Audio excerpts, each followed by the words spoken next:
Coming into the final mainline Metal Gear game, or I guess games, we reach a point where the surroundings around the game's development and what was happening behind the scenes arguably becomes more important than it ever has been up to this point. MGS5 started development sometime in 2011, with Kojima being set on very, well, Kojima gameplay concepts. The most ambitious being the idea of creating a gameplay system that would connect all platforms the game was released on and present a goal that all players collectively move towards. There were other goals during development, however, that showed Kojima stepping outside his comfort zone somewhat, wanting MGS5 to be a fully open world experience, with many different kinds of content that could be found by the player merely by exploring of their own volition. It's from the start of the game's announcements, however, where things started becoming a tad more cryptic and confusing. In 2012, two Metal Gears were announced, those being Metal Gear Solid Ground Zeroes and Metal Gear Solid 5 The Phantom Pain. Initially, the belief from fans, and rightfully so I might add, was that these two games that were announced separately were actually both going to be combined into one sole game. With Kojima describing Ground Zeroes as a prologue, it felt like information was being drip-fed to build hype around the game, and that this whole prologue idea would be somewhat similar to that of MGS2's tanker section. Eventually, however, it was confirmed that both games were in fact going to remain separate. A bizarre conclusion to reach, considering how Kojima himself was describing Ground Zeroes as merely the opening to MGS5.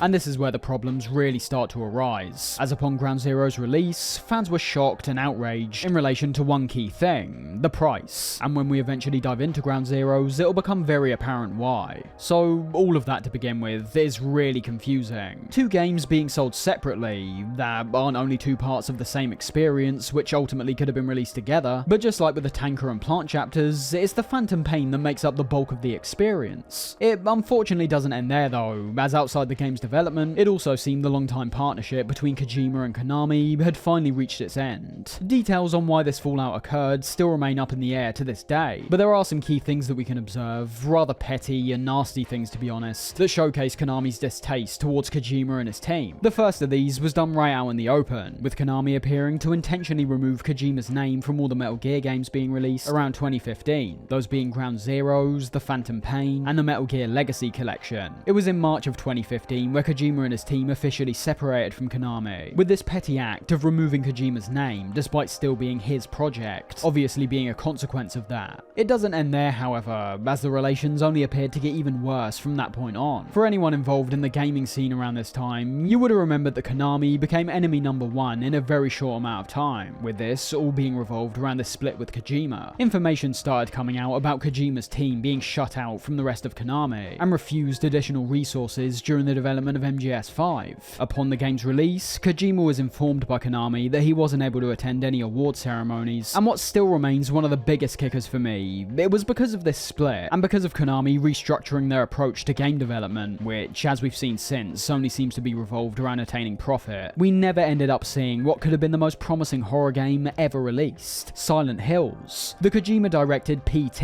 is still regarded as one of the scariest pieces of media ever created. Yeah, not just video games, but media in general. And if Konami didn't carry out their business in the steadfast manner they appeared to, we would have eventually gotten a Kojima-directed Silent Hill game. It's one of the biggest kicks to the gut I think I've ever felt in gaming, and the blame rests all on Konami. Coming back to Ground Zeroes, however, before all of these disputes and controversy got into full swing, I still look at it as such an odd game to release individually. If you're acknowledging it as a part 1 to parts 2, 3, 4, and 5, why bother separating them in this way? Unless you give it away for free, you're more than likely going to be called out straight away for being greedy, and that's exactly what happened. But fan reaction aside, let's hop into the game right now and get our first proper taste of what MGS5 is like, and how the Phantom Pain could expand on what's being presented. Now, from the very start, one of the most important things to note technologically is that we've now jumped into what I still perceive as the current modern day incarnation of what a AAA video game experience is like. We've talked in the past about the unfortunate stagnation of the video game format when it comes to aspects like innovative game design and noticeably improved tech. Cinematic photorealism has now been achieved in video games, and as a result, more minute processes like ray tracing and DLSS are being employed to merely refine experiences, not taking a huge leap forward like we saw with the graphics between the PS1 and 2 for example. Now overall, that's one of the biggest negatives that spawned in the modern day gaming landscape. If you think we've simply reached the peak of technological advancements, you're clearly not aware of people's reactions to consoles like the N64 and PS2, even though we look back on those consoles now and perceive them as archaic. Make no mistake, people would have been even thinking the exact same things back then as some people do now, mainly because we literally had no perspective of how majorly they could be improved. What's arguably worse in this generation is that the room for improvement is currently staring us right in the face. For all the photorealism we've seen, there's still very few games that capture absolute realism solely because of aspects like how characters move around. Look at Death Stranding 2 for example. The opening had me outright shocked as to how good it looked, but when getting into the game and seeing Sam's herky-jerky movement when tripping over rocks and climbing down mountains, it confirmed to me that for all the good these highly detailed graphics can bring, the second major piece to genuine realism is all based around fluid animation. Getting back to the point, the fact that MGS5 lies in this time frame not only means there's a host of massive technological improvements coming off the back of the already impressive MGS4, but at the same time, we're also presented with an interesting dynamic, in which we can observe this game on a wider scale, and witness how far gaming as a whole has progressed past this point, while simultaneously being able to contrast and compare with other modern games surrounding it, without having to make any technological or mechanical caveats that we may have done when looking at the earlier games. Launching up Ground Zeroes, we're obviously brought straight into a menu screen, one that steps back from the rather spectacular, foreboding one we saw in MGS4, but instead merely giving us a selection of options laid out clearly on the left-hand side, with Big Boss sitting on the right. As we'll eventually see, this menu screen is pretty much carried over identically to the Phantom Pain, with the effect, while perhaps not being as intriguing or mysterious as 4's, having this kind of calm, contemplative atmosphere around it, especially in Ground Zeroes with the whirring we hear from the helicopter we're in, as well as the rain we can see hitting the windows on the outside. It puts us in a sort of stasis when getting ready to dive into the game. From what I could assume would be a considerable amount of players, however, starting up a new game straight away will more than likely not be the best approach, as due to this being a game that takes place during the Big Boss era once again, we're also staying with that storyline as well. It's things like this where I personally start to feel the series hasn't just been going on for longer than Kojima intended. It's gone on so long to the point where near to no focus is being placed on who is and was always the main character, that being Solid Snake, with the main reason I feel this way not really having anything to do with the quality of the games, the quality of their graphics, or even the quality of their stories. For me, it's more evolved around how the series has now actively had to start transforming itself for the sole purpose of continuing. As I've said a few times when looking at all the previous games, Kojima was obviously making up all this stuff as he went along, and when observing the content within all the Metal Gears, I think you can very much feel that. The first 3 Metal Gears are arguably the ones that I feel in a story and tonal sense are the most similar by far, those being Metal Gear 1, 2 and Metal Gear Solid. Just like the other entries, there were big ideas being touched on when it came to the narrative, the military-industrial complex, the shady goings-on of the American government, but in those games, those things are only ever really touched on, as I said, whereas past that point, Kojima appeared to have only become more and more interested in these topics, and you can really see that from the very lengthy discussions we witness in all the games past MGS2. It all comes back to the difference between the literal and subtextual narrative, and whereas I feel the latter of those works well across the board, with those same ideas of nuclear deterrence and the horrors of war being carried out in every single game, the literal one is now all over the place to me. And I've already implied when talking about the previous entries that it was starting to fall apart long before MGS5. This isn't some kind of anthology where each experience starts a new story. Everything we see in these games is connected in some way or another, or at least these things are attempting to stay connected. And as we saw, while that may work in terms of the themes these games collectively tackle, I don't think it works effectively in regards to the literal events. Metal Gear, whether you personally think so or not, has always mainly been about Solid Snake, and we're now at a point where not only has Snake's story been completely wrapped up in MGS4, but as we'll eventually see when coming over to MGS5, Solid doesn't have a role, and hardly even has any importance. It's an interesting dilemma that we should keep in mind when getting further into the MGS5 experience, as I couldn't help thinking so many times during my several playthroughs of these games what this was all actually for. We've already seen the ending of the Metal Gear series, we know where everything leads, and that is arguably the part I think Kojima strongly recognised himself, because as we know from TV shows like Better Call Saul, when done right, a prequel can still be pulled off incredibly well. Now in that instance, we obviously have a show that actively develops what happens post Breaking Bad,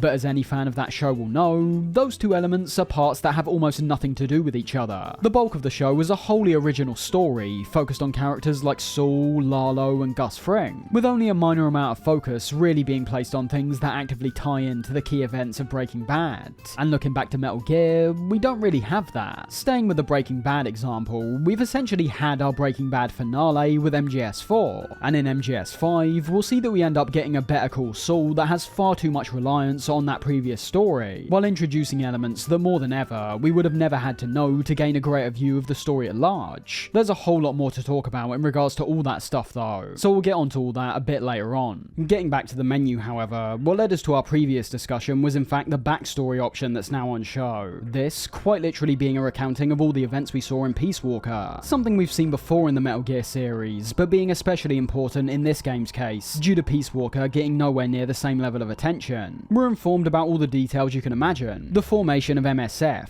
the importance of Metal Gear Zeke and the AI pods, but the most important stuff in terms of what we're going to witness in MGS5 comes in the final two slides, with this telling us that after the events of Peace Walker, Snake and his army only become increasingly shady, as we might have expected from the ending of that game. With Paz being involved with Zero, or Cypher as he's called here, the MSF were faced with a visit from the International Atomic Energy Agency, in which Snake and the MSF, who now hold their own Metal Gear and a nuclear weapon, invited them in, hiding the two devastating pieces of weaponry. Cypher, who was now suspicious of Paz, brought her into a US military base, a well-known black site for those involved on the inside. A black site being a secret facility set up with the sole intention of interrogating and oftentimes torturing enemy threats, with no governmental procedures or law and order getting in the way. And with the news that Chico had also gone after Paz and was promptly captured, Snake heads to the black site himself to go rescue the pair. The ultimate intentions of Snake being another clear distinguishing point between that of Big Boss and Solid. This isn't about rescuing lives or fighting for any greater purpose. This is all about rescuing Paz and getting intel on Cypher, keeping the MSF safe from any future visits from these intergovernmental organisations, and hopefully locating Cypher and wiping him out for good.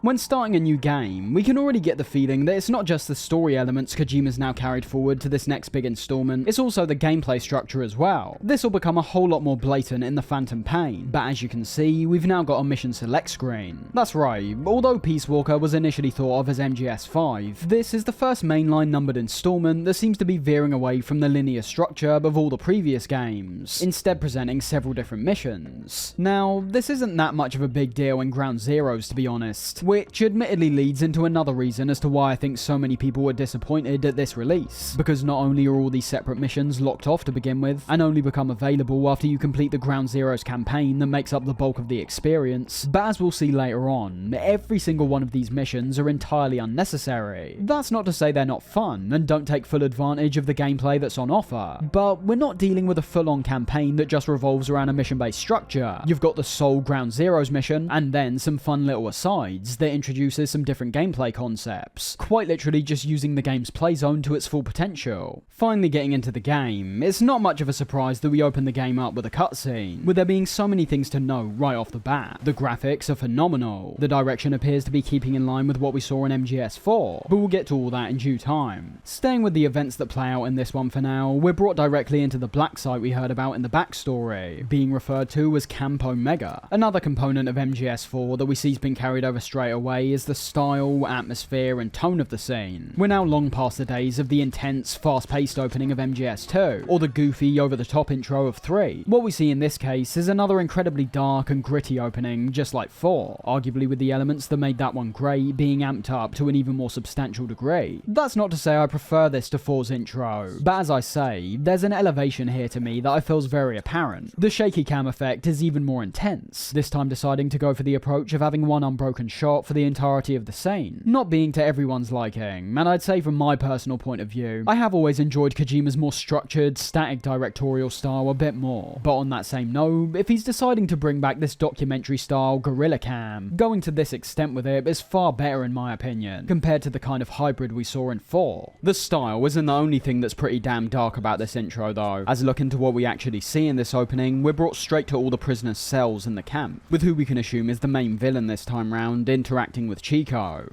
She told us everything. Don't worry, I kept my word. Aside from their talk, which ultimately is just informing the players who didn't read the backstory what's happening, the structure of the sequence I find to be excellent. The main thing which stands out for me in this instance being the graphics, the photorealism putting things into perspective somewhat, and having us fully grapple with the fact we're dealing with a kid here. A kid who's been locked up, is covered in dirt, being pelted by rain, and appears to bizarrely have earphones plugged into his chest. Aside from their talk, which ultimately just informs players who didn't read the backstory what's happening, the structure of the sequence I find to be excellent. The music in the back especially presents a kind of twisted majesticness when being paired up with the massive amount of soldiers and artillery we start seeing as they drive deeper into the camp. At the same time, we're also getting a good view of what will make up a huge part of the play zone of Ground Zeroes, laying the seeds already for the player to have some idea of their whereabouts when jumping into the game itself. And as the villain makes his way to a helicopter, he's revealed to be known as Skullface, with us not really having a guess why he's acquired this title. This pirate crackdown's a go! Move!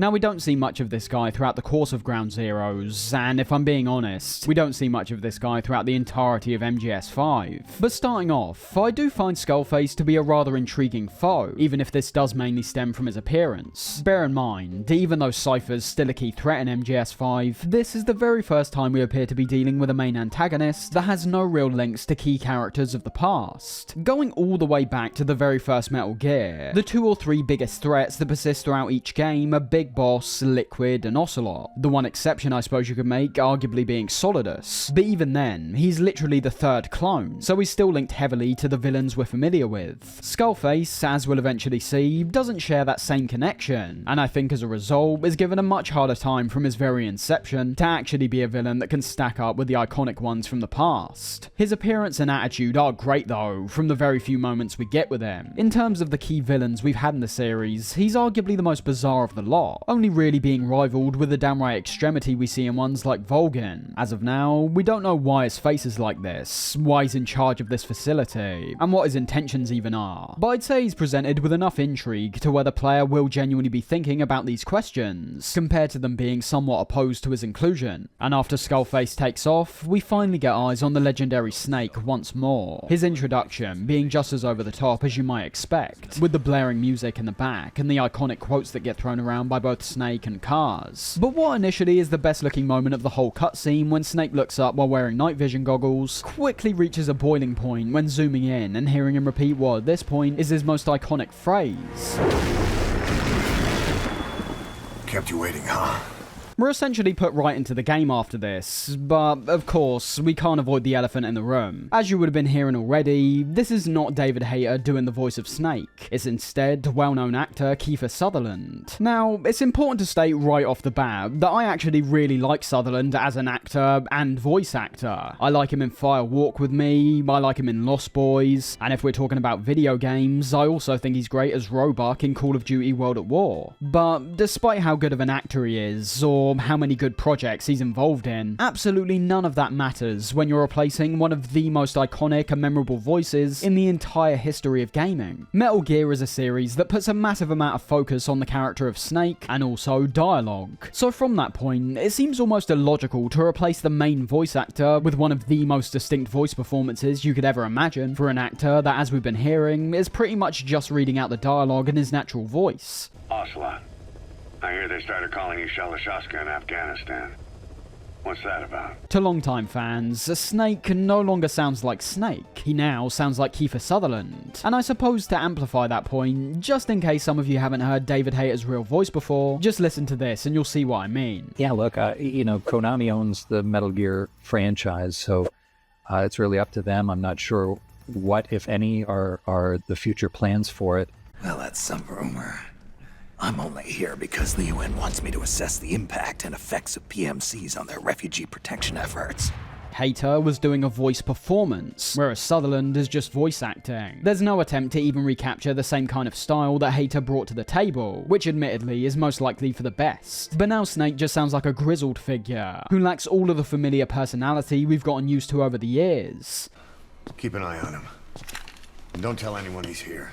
But what we haven't talked about as of yet is why this was done. Sometimes in these kinds of very long, expensive productions, there's simply complications that get in the way. Maybe Hater was merely caught up in other projects and didn't have the time. Well, that's in fact not the case. And from the very ambiguous details given from Kojima when being questioned about this pretty significant change, we're left in a position where I'm gonna have to give my own personal view of why this happened, which contradicts a lot of what Kojima said in regards to this. There's two perspectives we need to look at here, those being Kojima's, but also Hater's. Hater himself said he wasn't informed when the voice acting sessions began for the game, and then when questioning at a later date someone who was involved in the production, it was confirmed he was no longer being used to voice Snake. Does it bother Mr. Hater that he didn't voice Venom Snake with the hindsight, knowing that Venom is not Big Boss or Solid? Yeah. It bothers me that anybody else would play Snake. So immediately, according to Hater, he was basically disposed of without being properly informed, which I already find to be somewhat disrespectful to begin with. Hater is a large reason as to why Snake is seen as such an iconic character. Getting rid of him in this fashion just doesn't seem right. But of course, there are two sides here, and with Kojima being wrapped up in the middle of a big budget game production, maybe there was literally no time to properly inform Hater of this decision. But I'll be honest, I'm not convinced at all from Kojima's angle, and this is where unfortunately Kojima's vanity, his love of Hollywood, and what I think is his want to be taken seriously, starts taking over to a massive degree. We talked about this a while ago, but this is an aspect of Kojima's creative process that I think has only gotten more out of hand ever since MGS5. We went from getting Kiefer Sutherland in this one, to getting Norman Reedus in the cancelled Silent Hills game, and then getting him again when coming back with Death Stranding, as well as all kinds of actors and directors on top of that. Over these three games, you can see more and more how important it is for Kojima to have real esteemed actors get involved in his projects, and if I had to guess, I'd say that might come from a deep internal feeling of wanting to be taken seriously as a director, perhaps after many years of having people look at his media format, that being video games, as one that's merely mindless dumb fun that shouldn't be taken all that seriously. I never think he should have gone this far though. If he's doing it from the angle of legitimacy, why would you worry about those who are misinformed in that kind of way? Those who share the view that quite literally all video games are dumb fun clearly don't know how many types of video games there actually are. Why bother pandering to those who'll more than likely not be interested in your video game to begin with? Then you've got the vanity angle, one that I feel is especially prominent when it comes to MGS5. Kojima said in regards to Hater's replacement that, quote, "What we're trying to accomplish is to recreate the Metal Gear series. It's a new type of Metal Gear game, and we want to have this reflected in the voice actor as well." And of course, although we'll be looking at all this stuff for ourselves, I'll say now that MGS5, for while being another evolution for the series, does not warrant this type of description whatsoever. This isn't a major reinvention, or a new type of Metal Gear game as Kojima says. That sounds more like marketing speak, and still doesn't justify to me the voice swap. That's not all he had to say, however, also citing Sutherland as being the perfect fit in terms of age and performance. Age I can somewhat understand. Performance though, well, we'll see for ourselves. And on top of this, facial capture was also noted as a key reason as to why Sutherland was brought on board, assumedly with his more nuanced emotions that he would convey in his facial expressions, in turn making Snake a more nuanced character in game as well. So those are Kojima's main reasonings, and still to me, it doesn't sound convincing. As I said when talking about this earlier, it's not about looking at MGS5, it's about looking at how Kojima has treated his games and the celebrities he interacts with after this point. He's got a damn lot of connections now, seemingly posting every interaction he has with Jordan Peele or Nicholas Winding Refn. From my point of view at least, there seems to be an idolization of the glitz and glamour, and it makes sense when looking back to Kojima's roots. The very first thing he wanted to be was a filmmaker, and when being unable to do that, he very clearly took these cinematic aspirations and channeled them into this different media format. But when bringing this all back to David Hayter's replacement, the reasoning just isn't good enough to justify such a significant change. This won't be the last time we'll be talking about this, but for now, let's just say that Sutherland's inclusion doesn't merely present a character who's now giving a far lesser performance, it's giving us a character that's rarely given the chance to perform at all. Coming back to the game, however, we're given control essentially straight after Snake's introduction, and again, it's important not to get too far ahead of ourselves, as there is a hell of a lot to talk about here. Firstly though, I think it's only right we comment on one of the best and most underutilized game engines of all time in my opinion, that being the Fox engine. The Fox engine was developed right after the release of MGS4, and apparently was developed with the sole intention of being the best engine in the world. Now, a lot of time has passed since MGS5 came out, but even if there are ones that have now superseded it, I'd still be inclined to say the sheer impact the Fox engine had still leaves it as one of the best engines I've ever witnessed, at least in my mind. The reason this engine was developed in the first place wasn't purely based on the new generation of consoles that were coming out, it was also heavily based on PC as well, as unlike the Metal Gears of the past, this was a game where exclusivity was completely off the table from its initial release. Obviously games like MGS2 and 3 were exclusive to the PS2 for a long while, but now had become multi-platform with the release of the HD collection, and even when it came to games like the Twin Snakes, that wasn't a PlayStation exclusive, but instead was a GameCube one. Strangely, despite Metal Gear being such a well-known and beloved property, there might have been many people who had never got the chance to experience it because of the game consoles they purchased, with that still being the case for games like MGS4 and Twin Snakes, although I'm sure that would change at some point in the future. But I think it's very obvious why multi-platform was such a key focus coming off the back of 4, as I have to assume that much like many other developers who created games for the PS3's hardware, it wasn't the easiest thing to get to grips with. The PS3 was notoriously a pretty horrible console to make games for, and despite MGS4 standing out as one of its best games, we obviously saw a lot of flaws along the way. Long install times, incredibly inconsistent performance, all things that have entirely disappeared when it comes to MGS5 and the Fox engine. To begin with, there's many things we can pick out when looking at Ground Zeroes, but the key one for me does come down to performance. Now, I'm obviously playing on PC, but you have to understand that much like MGS2 managed to achieve back on the PS2, this is a game that was running at a buttery smooth 60 FPS at 1080p, a feat that, especially when it came to the PS4, was achieved by an incredibly small amount of AAA developers. Most games in this generation were pushing for the photorealism aspect that's become so common nowadays, and as you would have noticed from the PS5, now it's all about performance. But I am still blown away when thinking about the time period this came out, as when taken into account how good it performs with how incredible it looks, it does truly show off the sheer power of the Fox engine. You've got high quality textures, brilliant rain effects, so many different situations occurring throughout the camp, and it all runs so well. And ultimately, the opening moments in which we're given control throw all these things at the player at once. It's a given that everything here is being rendered out in the highest quality we've seen in the series up to this point. Everything looks considerably more realistic, which again is damn impressive, considering how great MGS4 looked already. The lighting and reflections are a very standout highlight across the entire Ground Zeroes mission, with the rain only amplifying this significantly, as we can see when looking at Snake's sneaking suit, as well as the many surfaces and vehicles on the outside. Everything's got a nice sheen to it now. Not over the top, which I think is important, but very authentic. The view distance is something else that I feel shown off really well, with our starting position giving us a clear view of pretty much the entire camp, being impressive in a visual sense, but also allowing us to pull out our binoculars and start marking down some of the enemy threats that lie ahead of us. The Fox engine's power now enhancing the gameplay, as well as the visuals. And as you'll merely continue to see as we make our way through Ground Zeroes, the key things we've highlighted in the past that all make Metal Gear look and feel so special essentially all return, the main one in my view being the atmosphere of the entire scene. Looking off into the distance, we can see there's a nice amount of fog in the air, with the lights that are located behind this fog beaming through brightly, creating a wonderful effect. The intense, almost claustrophobic rain that continues to pelt down is well up there with the iconic tanker stage, with the highlight coming back to those reflections I was talking about a second ago. And then when journeying deeper into the camp, we even get an amplification of the number of objects we see from MGS4, with so many different crates, barrels, fences, and barriers being placed, and also having multiple interiors throughout that all contain even more of these things, with the key difference once again coming down to the scale in which all this is being presented,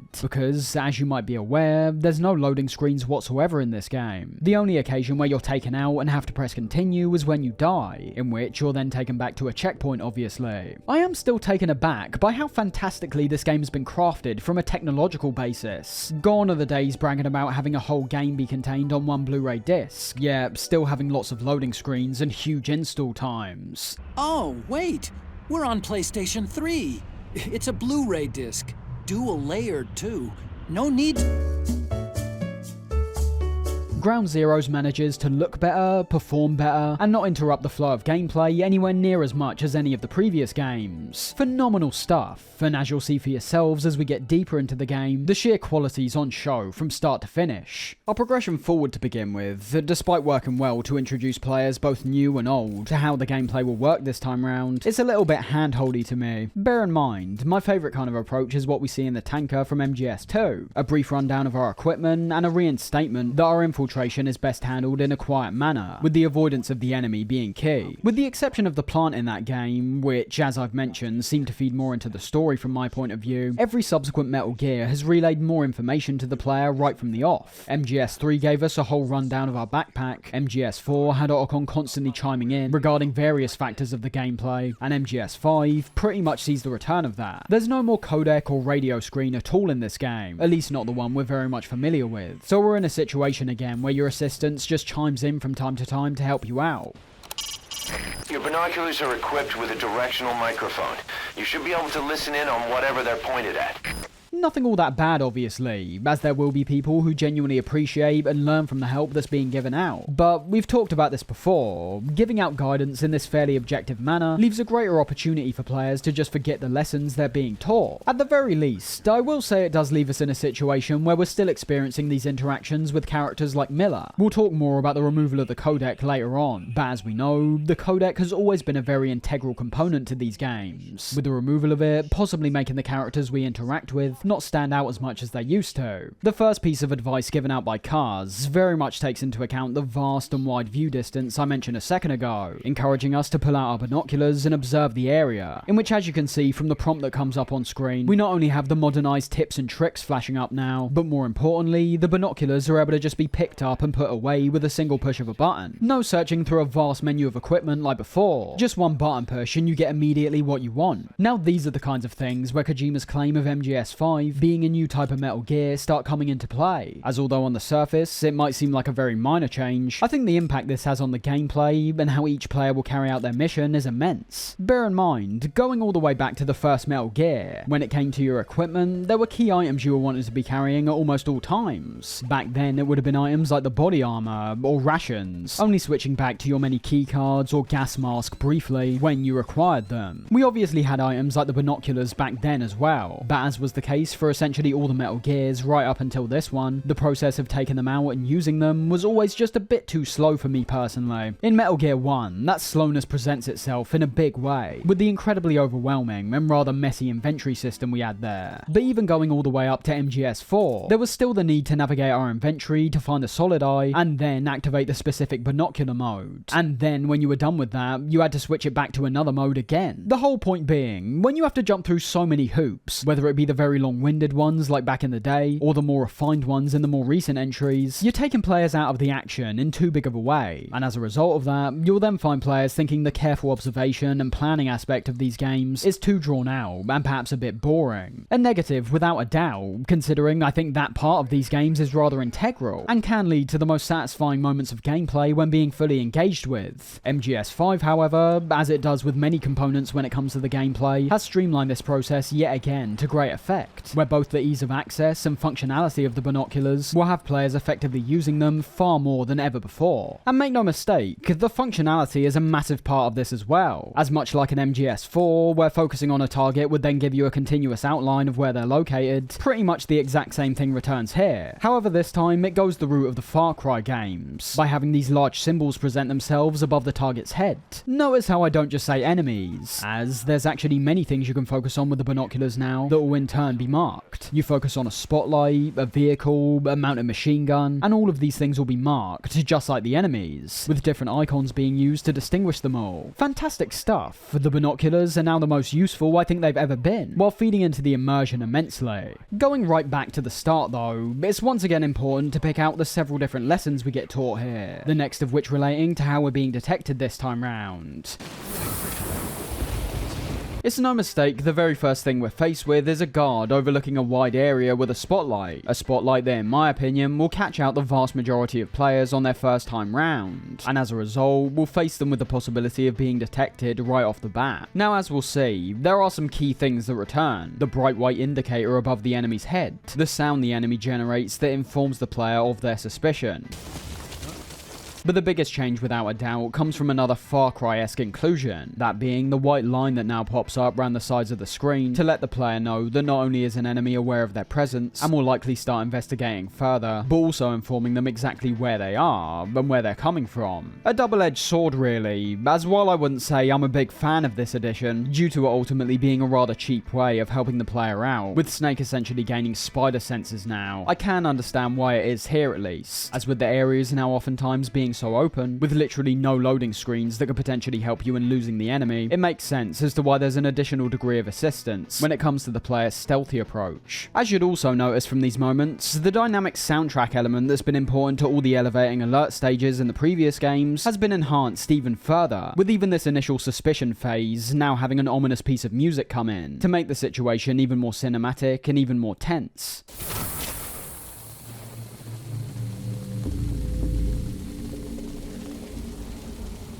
However, after we get past this spotlight, it's about time we started taking out some enemies, and that's something we can feel immediately has been refined to absolute perfection this time.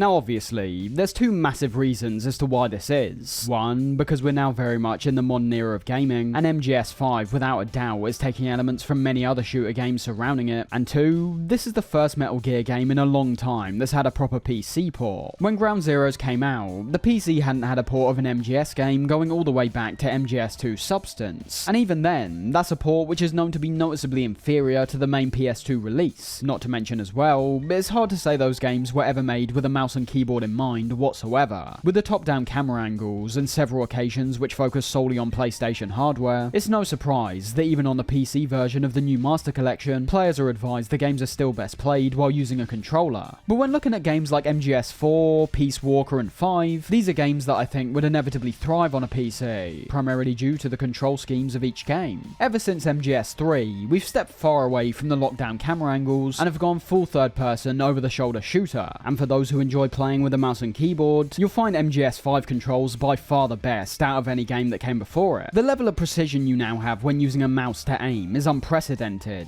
The amount of freedom you have in regards to binding essentially every single action to whichever key you like is fantastic. And in terms of my personal favourite thing mouse and keyboard presents over playing with a controller, there's nowhere near the same level of assistance needed to pull off shots effectively. Now whether you prefer to use a controller for your own personal comfort, that's a different argument, but there's no question that when used effectively, a mouse can provide the most precise and quick-fire form of targeting without a doubt. It also does away with the aim assist that's put on the vast majority of shooters, as there's no longer any need to compensate for the slower turning speeds that most people play with on controller. When it comes to more recent examples, games like Red Dead 2 changed exponentially for me when being ported over to PC. Gunfights before, where I could just tap L2 and shoot because of how insanely effective the aim assist was, now become a whole lot more frenetic when I'm missing considerably more of my shots while using a mouse without it. The gunfights are more engaging while not feeling too overwhelming. Again, just in my view, there will be people who play with a controller without aim assist perfectly fine, but we're looking at the collective sum of players here, and what most players will find themselves doing and which controls they prefer. So already, that's great, but when taking into account all forms of control, the game itself has got everything on point as well. Whether you're using a controller or mouse, aiming is now exactly what you'd expect. You're either clicking the right mouse button to aim and left to fire, or the L2 button to aim and R2 to fire. Conventional stuff, but working more than effectively for a series that has sometimes struggled with their overcomplicated control schemes. We're still not too far off what we saw in MGS4 to be honest. We can aim in third or first person with the press of a button, CQC makes a return, although we'll talk about that in a sec, and there's several new mechanics now in place that make the gameplay all that more swift and engaging. So let's talk about those now. Keeping in line with our journey through Camp Omega, let's try to imagine when and where these new mechanics all start presenting themselves, and how substantially they impact the player's experience when interacting with them. First off, we obviously had the new warning indication, keeping players constantly aware of any surrounding threats that are beginning to notice their presence. In this scenario, you've got a few options. Use your weapon to take them out, use your CQC if they're close enough, or sneak away and don't eliminate the enemy at all. We've talked about how you'll be using your weapons already, but when it comes to CQC and sneaking this time, these once again are just about the best iterations of both you can imagine. Starting with the CQC, we've now gone entirely in the the direction of Peace Walker. No more janky confusion that I personally felt was somewhat present in 3 and 4. Whenever CQC can be performed this time, a prompt shows up on screen allowing you to perform several different actions, the first of which is our usual 3-punch combo. However, unlike the old man punch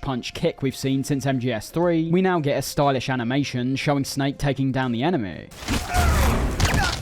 This also being the case when we throw enemies now, where just like in Peace Walker, pushing the analog stick and performing CQC will have Snake throw them to the ground.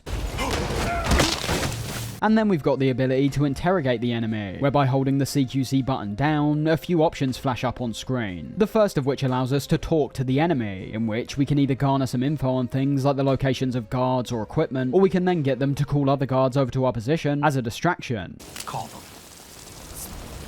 Somebody get over here!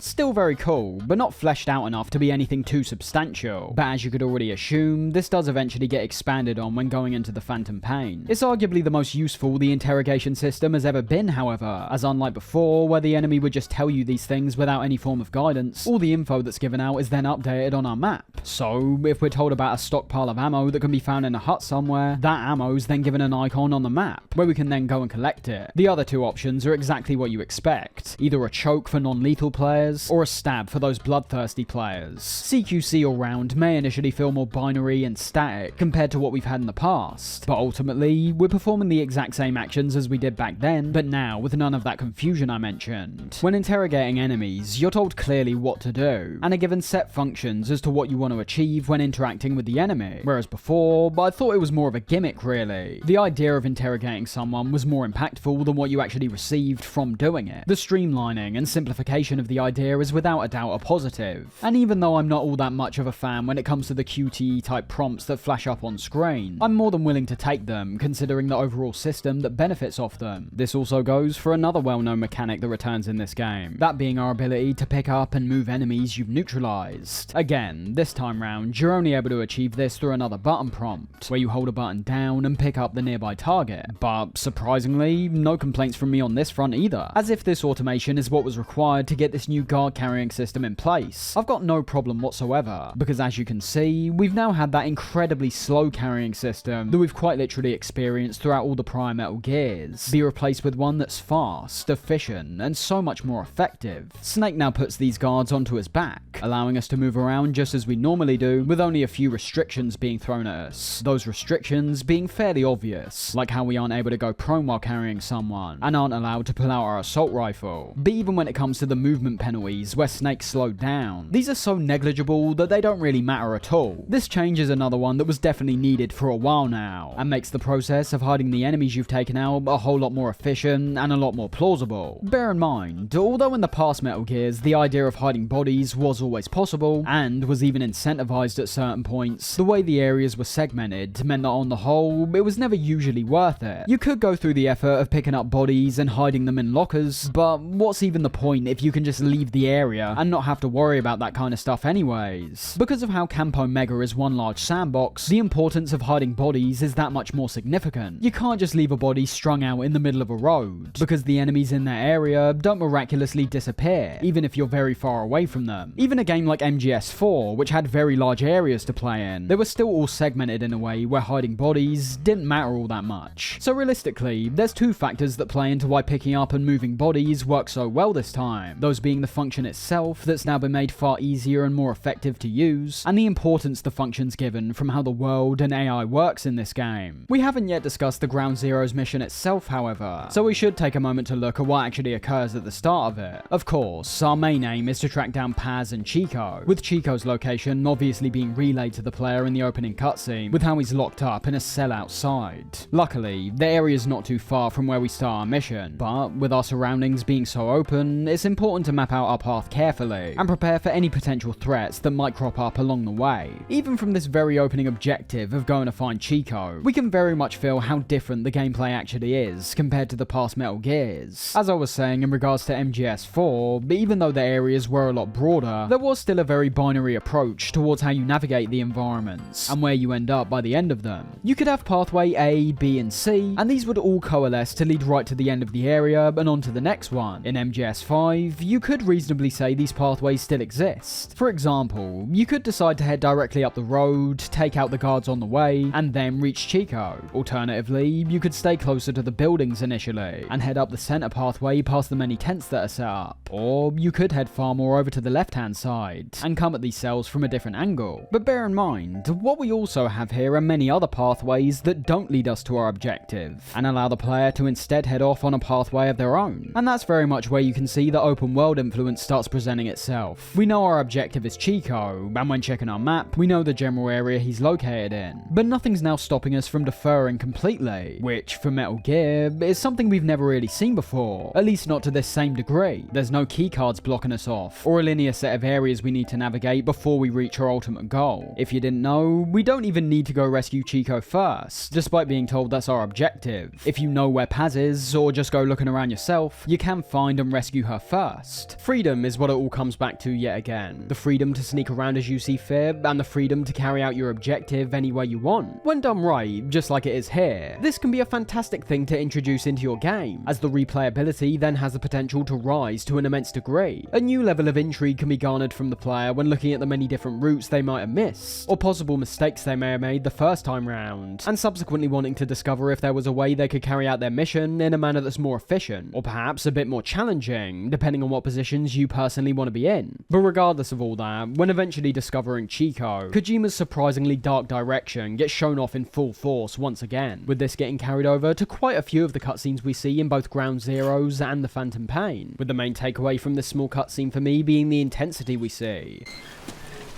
Chico, it's me. No! No! Go away!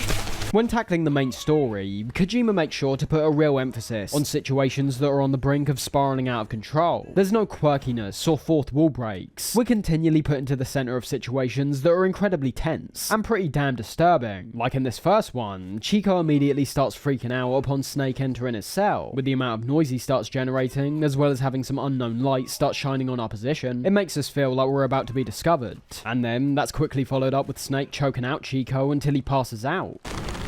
Chico, calm down. Calm down. See what I mean? Intense, disturbing, and uncomfortable all round. And this only continues upon taking Chico away from the cells, in which it turns out the cassette he was listening to contains audio of Paz assumedly being tortured. She's dead. When was this recorded? She's dead. We're given a taste of the new helicopter function when rescuing Chico, having to manually call it in and being given a set number of positions as to where it can land. This mechanic is one that's far more integral when it comes to the Phantom Pain, so we'll focus a lot more on it later on. But let's just say that in Ground Zeroes, the helicopter does at least seem to be somewhat of a promising concept. It's mainly used to extract prisoners and also yourself from the area, but obviously, if you decide to dip at this current point in the mission, it'll result in a game over. But the other function this helicopter serves is a form of additional support for if and when you get discovered, being given certain landing positions that clearly have been put in for situations where you've already gone loud, and having the helicopter during these moments start firing at the many guards that swarm your position. An interesting concept, as you can already see the tense and cinematic scenarios this thing can enhance, fighting tooth and nail with the enemy and almost being on the brink of death, before finally having your helicopter show up and blast the enemies away. And due to Ground Zeroes only taking place in one rather small location, the helicopter on the whole works really well, but you best believe we'll be coming back to it later, as in the Phantom Pain, it's a whole different story. The following gameplay sequence is another one that works in somewhat of a new feature in this game, with us being given a cassette tape from Chico that when listening to it closely, actually lets us know where Paz has been taken from the many different sounds that are generated within it. Chico was taken out of his cage. Did he leave the tape recording while he was being moved?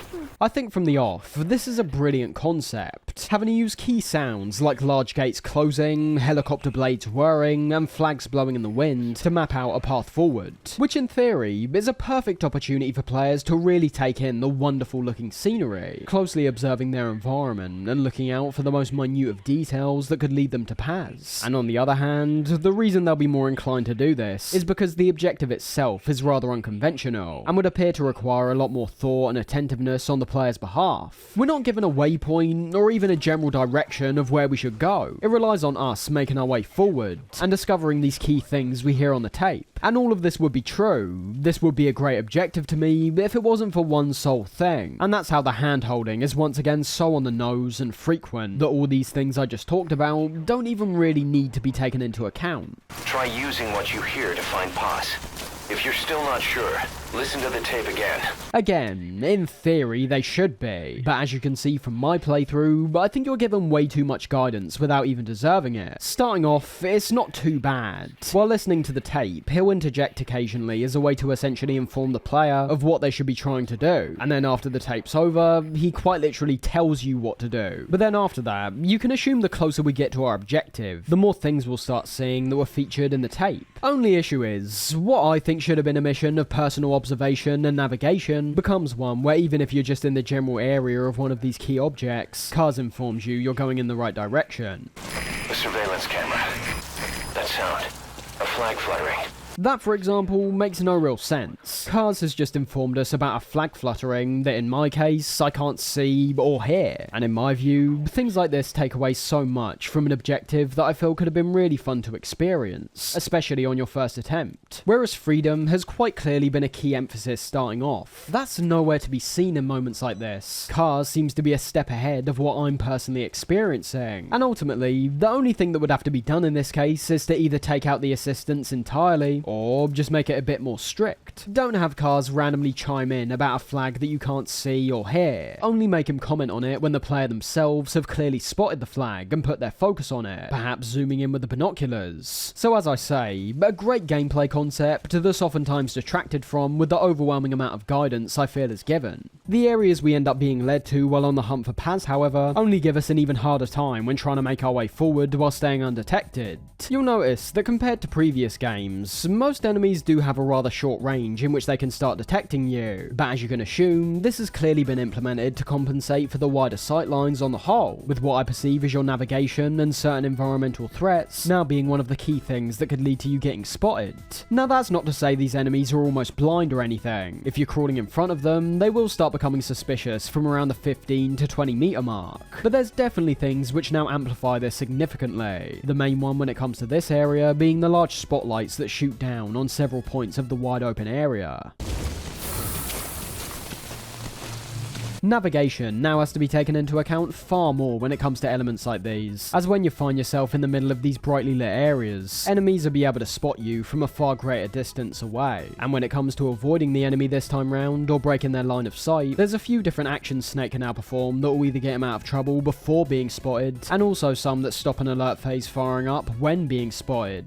The first thing you'll notice when taking control of Snake this time round is the sheer speed we now move at in regards to essentially all of our actions. We move faster while standing, crouching, and even when going prone, with this swiftness I think coming about due to the broader amount of playstyles that can be more reasonably taken on this time. Despite MGS5 still very much being a stealth game, I personally believe the adherence to stealth is now more based on actual progression compared to survival. We've already seen this in past entries like MGS3 and especially MGS4. There's certain points where you have to be undetected to continue with your mission, kind of like the moments in 3 where you couldn't talk to Sokolov while being hunted. But the main difference here is the manner in which you're tackling the enemy, and how this ties into the importance, or in my view, lack of importance, in regards to staying hidden. And in quite a big way, that can lead right back into how Snake controls in this game. Aiming is the best it's ever been, the movement is quick and fluid, and Snake himself can still take a significant amount of damage before dying. The manner in which you regain health has now reverted back to what we mainly saw in MGS3. However, this time, as we don't have a hunger system or even any life medicine, we've just got straight up regeneration, akin to games like Call of Duty. That comparison being particularly apt, considering the blood effects and increasing degrees of redness that show up on screen the more you get damaged. But as I say, due to some new abilities we have, avoiding detection, and as a result, incoming damage, can be even more likely depending on how you utilise them. The biggest addition without a doubt being the new sprint we're able to perform, giving us the ability to run as fast as we ever have in the MGS games as of yet. This sprint is genuinely fast, and although it might seem tempting to use it frequently to complete complete your mission slightly faster. The noise and visual that's generated when running leaves you incredibly open to being spotted almost all times, so running while undetected has to be used incredibly wisely. However, when you have been spotted, that's arguably when it's allowed to shine the brightest, allowing you to get out of danger at a much faster pace, where you can then either decide to try lose the enemy and go back into hiding, or merely regroup and get some of your health back before going on the offense once again. On top of this, we now also have an exclusive dive button, somewhat similar to the forward roll we had in the past games, but throwing us straight to the floor, much like when we held down the roll button. I find both of these two abilities I mentioned to look and play fantastically, but here's the thing, I think in the context of a stealth video game, they're not particularly working to those core strengths. The sprinting, as I said, appears to mainly be effective when avoiding incoming danger that you ultimately should be steering well clear of, and also danger I think should result in a more severe punishment compared to how it's been treated in the past few entries. The dive in itself isn't the most useful thing in the world, but again, in terms of a stealth situation, you aren't really going to want to be using this most of the time. If a guard's about to spot you, you've got a much better chance of not getting caught by just slowly getting on the ground and crawling away. The dive once again works the most effectively when you're already being shot at, potentially serving as a last-ditch effort to get behind some cover before that last shot hits and kills you. Now, am I glad these things are here? Well, yeah, considering how well they work on a gameplay basis, I think I am. But understand that as a result of these additions, combat has only been made even easier, and a much more viable option to engage with. We're once again in a position where the stealth approach in this game is incredibly fun, but only when you're choosing to play in that way. Because ultimately, I don't think it's ever been so easy in a Metal Gear game to blast your way from start to finish without any severe repercussions for doing so. We'll discuss that more in the Phantom Pain, however. Overall, the new movement options, and to be honest, Snake's movement on the whole, is about as perfect as you could ask for. I said how everything is now quite fast, but I mean fast in the sense that it's snappy. The crawling, for example, is now fast no matter which direction you choose to move, whereas previously, there was always the situation where crawling backwards would be significantly slower compared to crawling in any other direction. The rolling we saw in MGS4 is now made simpler due to the inclusion of the sprint button, now being able to merely aim down our sights, press sprint, and move to the left or right to start rolling on the ground. And to be honest, even though I've got my own personal reservations about including this fast-paced, rather combat-focused movement to a Metal Gear game, there's no denying that it all flows incredibly well. Coming back to the wide-open helipad area though, this is where you're going to be wanting to use those movement options carefully if you're looking to stay undetected.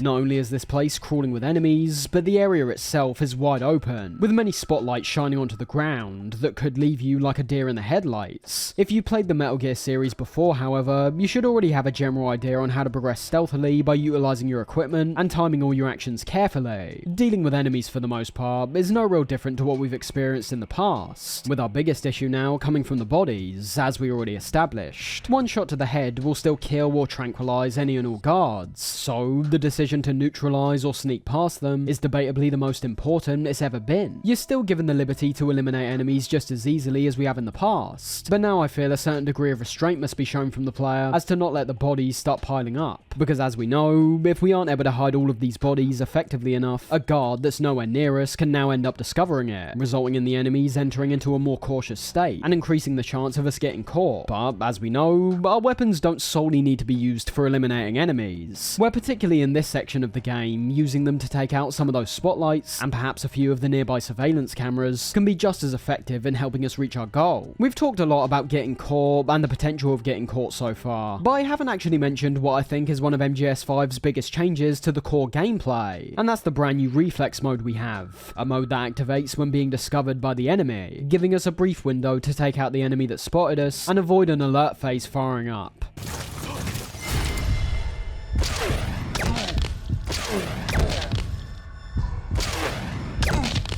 Now this is a scenario where I can very much understand why some people really appreciate this inclusion, and others find it goes entirely against the Metal Gear experience we're used to from the past. Essentially what we've got here is a second chance. Let's not forget, you've already been discovered upon this mode activating. You've actively failed in stealthing your way forward, and now are being given the chance to right that wrong. Inherently, I find that to be a horrendous idea, as it takes away from the consequence of your actions completely. What's even the point of taking your time and carefully making your way forward undetected when when you can pull out your assault rifle and wipe out all the enemies that spotted you before an alarm's even raised. Let me just put it like this. If this mode wasn't optional, I'd more than likely see it as one of the most damaging things to the stealth experience the Metal Gear series has seen. Not only are you more durable, can aim more precisely, and can move out the way of danger even more effectively, but even the act of getting caught itself is able to be bypassed in a far easier manner. But there are flip sides to all these things that at least make me understand why this edition's here to begin with, and why it's not that much of a big deal, despite everything I say still being true. And despite everything I've said that I do genuinely perceive to be a negative, I do still play these games with reflex mode on, with the main reason for this coming from two key things. The first of which is that range from the guards I've already talked about. I don't know if it's just me, but I've always found it hard to gauge what distance these guys can actually see me from. We've obviously talked about this dilemma going all the way back to MGS3, with the removal of the Soliton radar, but with the clear tweaks that have been made to the guard's sightlines because of the wider environments, it's not unusual to find yourself getting caught by a guard that you either had no idea of their whereabouts to begin with, or merely didn't think they'd be able to see you, the latter of which being a particularly hard thing to balance. As if you're going for the more realistic approach, I think it'd destroy any fun the game has, considering these guys would be able to see from distances that leave you with too little room to maneuver, but at the same time, making the sightlines too short and narrow, which they somewhat do here, it then results in guards that all seem to be suffering from cataracts. Lots of guards, wider areas, and many different positions both above and below to be spotted from. It makes sense to me why the reflex mode has been implemented in this game specifically, as even though you can make an argument that it could have been an even more welcome addition in a game like MGS4, if we're being honest, that game never really had a massive focus on stealth to begin with. Regardless of how effective and resistant you now are in combat, Ground Zeroes most definitely has a far greater emphasis on stealth gameplay. But to be honest, even with the enemy's somewhat confusing sightlines, I might have still found myself turning reflex mode off if it wasn't for one sole reason, and that's the fact that for the first time in a very long time, the alert system is basically nonsensical once again.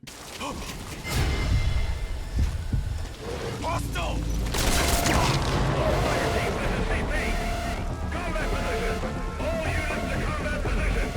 I have no idea why this is the case, and why it was implemented in this way, but for me, I think it's such an awful idea to go back to, because it just makes no sense. Considering we've only gone more and more in the direction of realism across the board, having every single guard in the camp become aware of your presence, and having alarms start raising because one sole guard spotted you, it all just makes no sense, and there's only one real reason as to why I think this may have been done, and it all ties back into going loud and engaging in combat once again. I really don't see any other reason than that. Bear in mind, the reason this ended up being changed from MGS2 onwards was to give players a chance to right their wrong upon being discovered. Not in the same way the reflex mode does, as unlike in that instance, enemies before would spot you, try radio for help, and it was then a matter of how quick you take them out before, during, or after they finish their call. In the scenario you take them out during their call, before negating the alert completely, HQ then sends out a team to investigate the area, where if you avoid them, the alert stays negated, and if they spot you, the alert phase fires up. HQ, respond. This is HQ.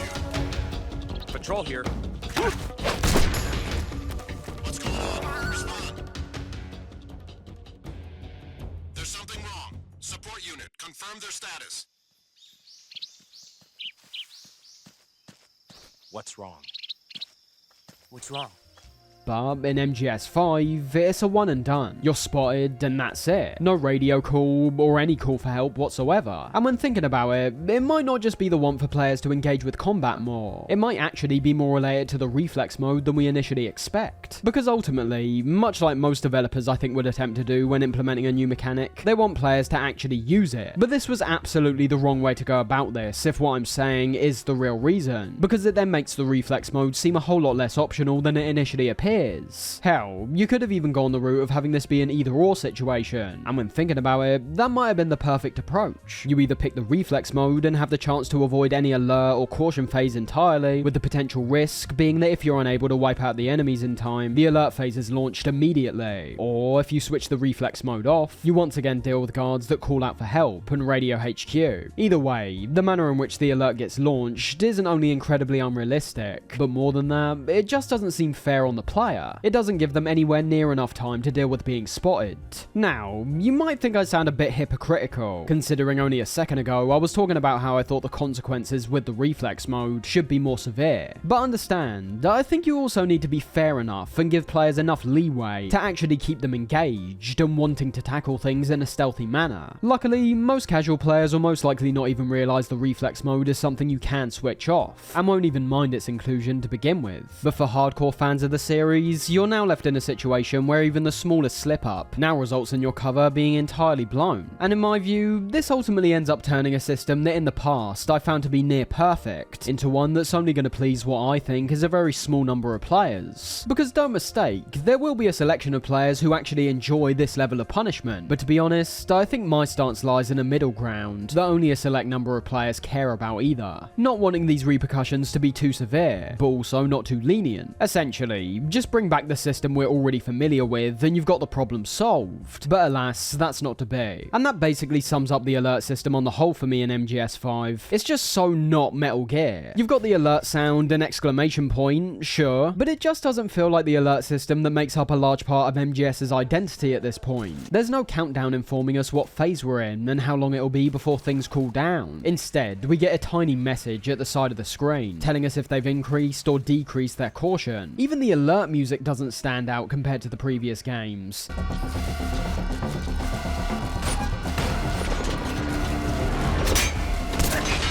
It's all just lacking a certain punch and logic that I would expect at this point. The feeling of being caught out and having spotlight shine on your position and gunfire start erupting, that's still here. The impact is lesser because of how we can combat it, but it is still there. I just don't understand why certain decisions have been made. I don't get why the alert system has reverted to this. In my view, it's quite literally only a step back from where we've come from. You could try and make an argument that all this stuff only pushes the stealth gameplay even more, which in a way, we can see might have been a bit of the intention, considering we're given bonus points at the end for not having activated the reflex mode. But this in no way negates the glaring simplification of the alert system, and the absence of several features from the past that give it a unique sense of style. Coming back to the mission at hand though, there's once again two routes we can head down to eventually find paths, the most common of which most likely being the one you're seeing here, locating the large gate we heard on the cassette and entering the nearby door into the facility. But equally, if we keep heading forward past this gate and onto the other side of the helipad, there's yet another door we can enter, whose path also features a stairway down to the underground area where Paz is being kept. You tend to notice in games that go broader in many regards that the detail can start to waver slightly. You've got to understand, there is a reason why the GTA games are known as some of the best and most boundary-pushing open world games ever created,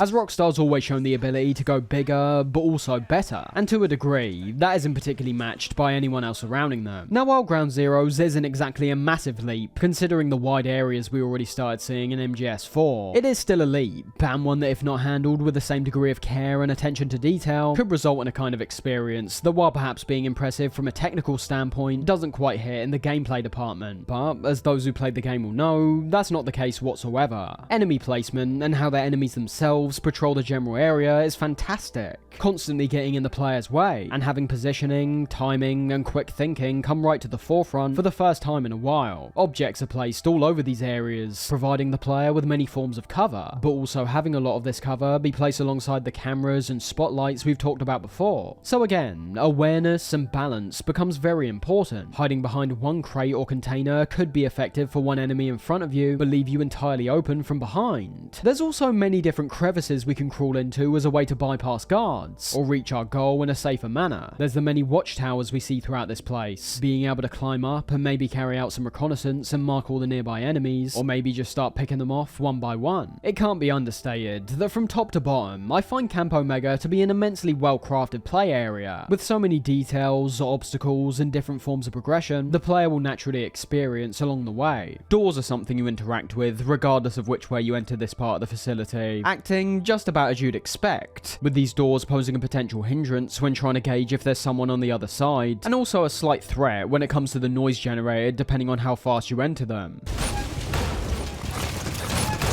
But the newest thing we see is the lockpicking function. Nothing too massive, as ultimately you're just pressing a button and waiting for Snake to open the thing up. A decision I appreciate, considering the alternative would obviously be the horrendously overdone lockpicking sequences that are seen in so many other games. But although it's a function that could have had the potential to provide a rather tense wait as enemies draw nearer to your position, I never really found myself in those situations, primarily because the lockpicking is just so fast. The only real benefit towards adding some intensity would be those minigames I talked about, as the time it takes to unlock the door then rests in your hands. But ultimately, it's quite a nothing addition at the end of the day. Turning our attention to the surveillance cameras, there's several we can see in and surrounding this general area, and funny enough, you'll find that if you're caught by these now, they present a polar opposite effect to the guards. Cameras in previous games always activated an immediate alert phase upon spotting you, but when it comes to the cameras in this game, merely taking it out will in turn stop an alert phase from firing up, which, just like the situation with the guards, makes near to no sense. There was a reason the alert phase used to activate immediately for the cameras, because obviously the implication is that someone's actively monitoring the feed and spots you on a screen they're looking at. It's not a case where one individual spots us and we take him out before he can do anything. The guy who spots us on the cameras quite literally can't be seen and can't be eliminated.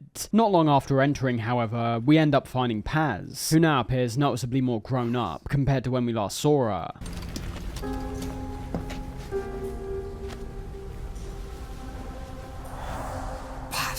And with that, our mission's basically complete. On our way back out, there are some adjustments to the areas we previously traversed, with guards changing positions and certain vehicles being placed in our way that give us a much harder time staying undetected. The main reason for this coming from how our movement is significantly restricted due to us carrying Paz. But as is the case when carrying anybody on our backs, we do at least have the ability to use our secondary weapons and grenades, so we're not completely helpless. Bear in mind as well, the person you're carrying on your back can also be used as another form of attack, due to us being able to throw them onto the ground, which will in turn hit anybody they collide with on the way. But all we're doing at this point is making our way to the helicopter once again, and getting Paz and ourselves out of there. Before we're taken to the next cutscene, however, we first get a results screen, just like we saw in Peace Walker. Although, as I feel about other results screens similar to this one, the rank is all that really matters. You've got all these arbitrary scores flashing up, saying we've got 21,000 points for prisoners rescued, and minus 400 for a couple kills.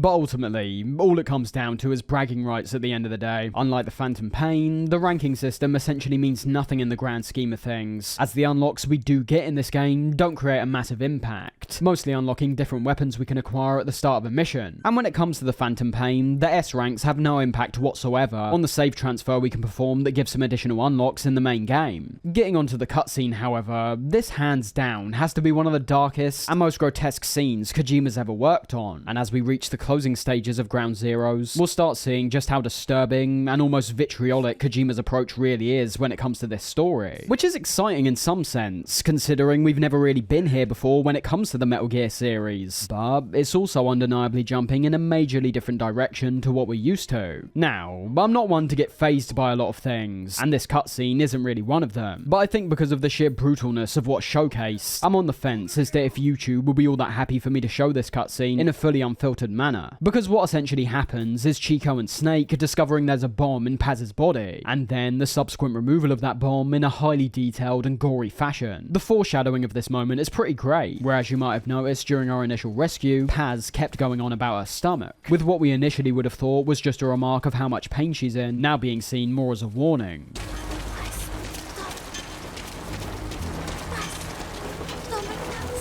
It is genuinely quite horrible to watch play out, with the medic on board pulling the wound open, where her insides literally start falling out as he searches for the bomb. But again, I can at least see the intention. I've personally never been one for truly grotesque violence in media, but when done right and with a purpose, sometimes you have to push heavily in this direction to achieve the intended effect you're looking for, and thus bolstering the atmosphere and impact of the story as a whole. I've mentioned him a few times already, but Tarantino is one of those directors I can go back and forth on in regards to this exact same topic. Sometimes I look at the violence in his films as being far too in your face, and being presented in a rather childish manner. The violence in that case being impressively conveyed from a technical standpoint, but lacking a punch, and just seeming kind of horrible and hard to look at occasionally. But I think the best example of the sheer effectiveness of violence stems from his film Once Upon a Time in Hollywood, a film that for the vast majority of its runtime was very Tarantino, but was lacking that main violent characteristic that we see throughout most of his work. That lasts all the way up until the final scene, in which Tarantino arguably creates his most visceral action scene to date. But in that instance, it all plays into the story in such a fantastic way that you can see why this level of violence was featured.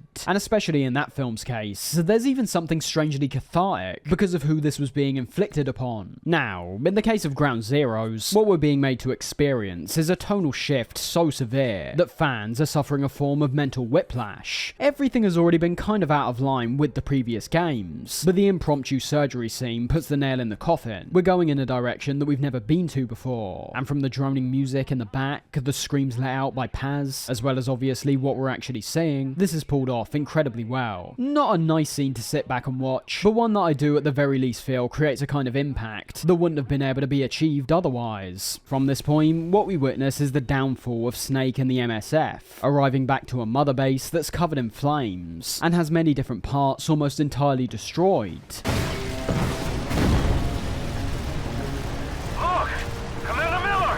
The visuals we get are fantastic, as you could already assume, with the single shot idea working really effectively as we follow Snake onto the base and see him fight alongside his men. Enemy chopper!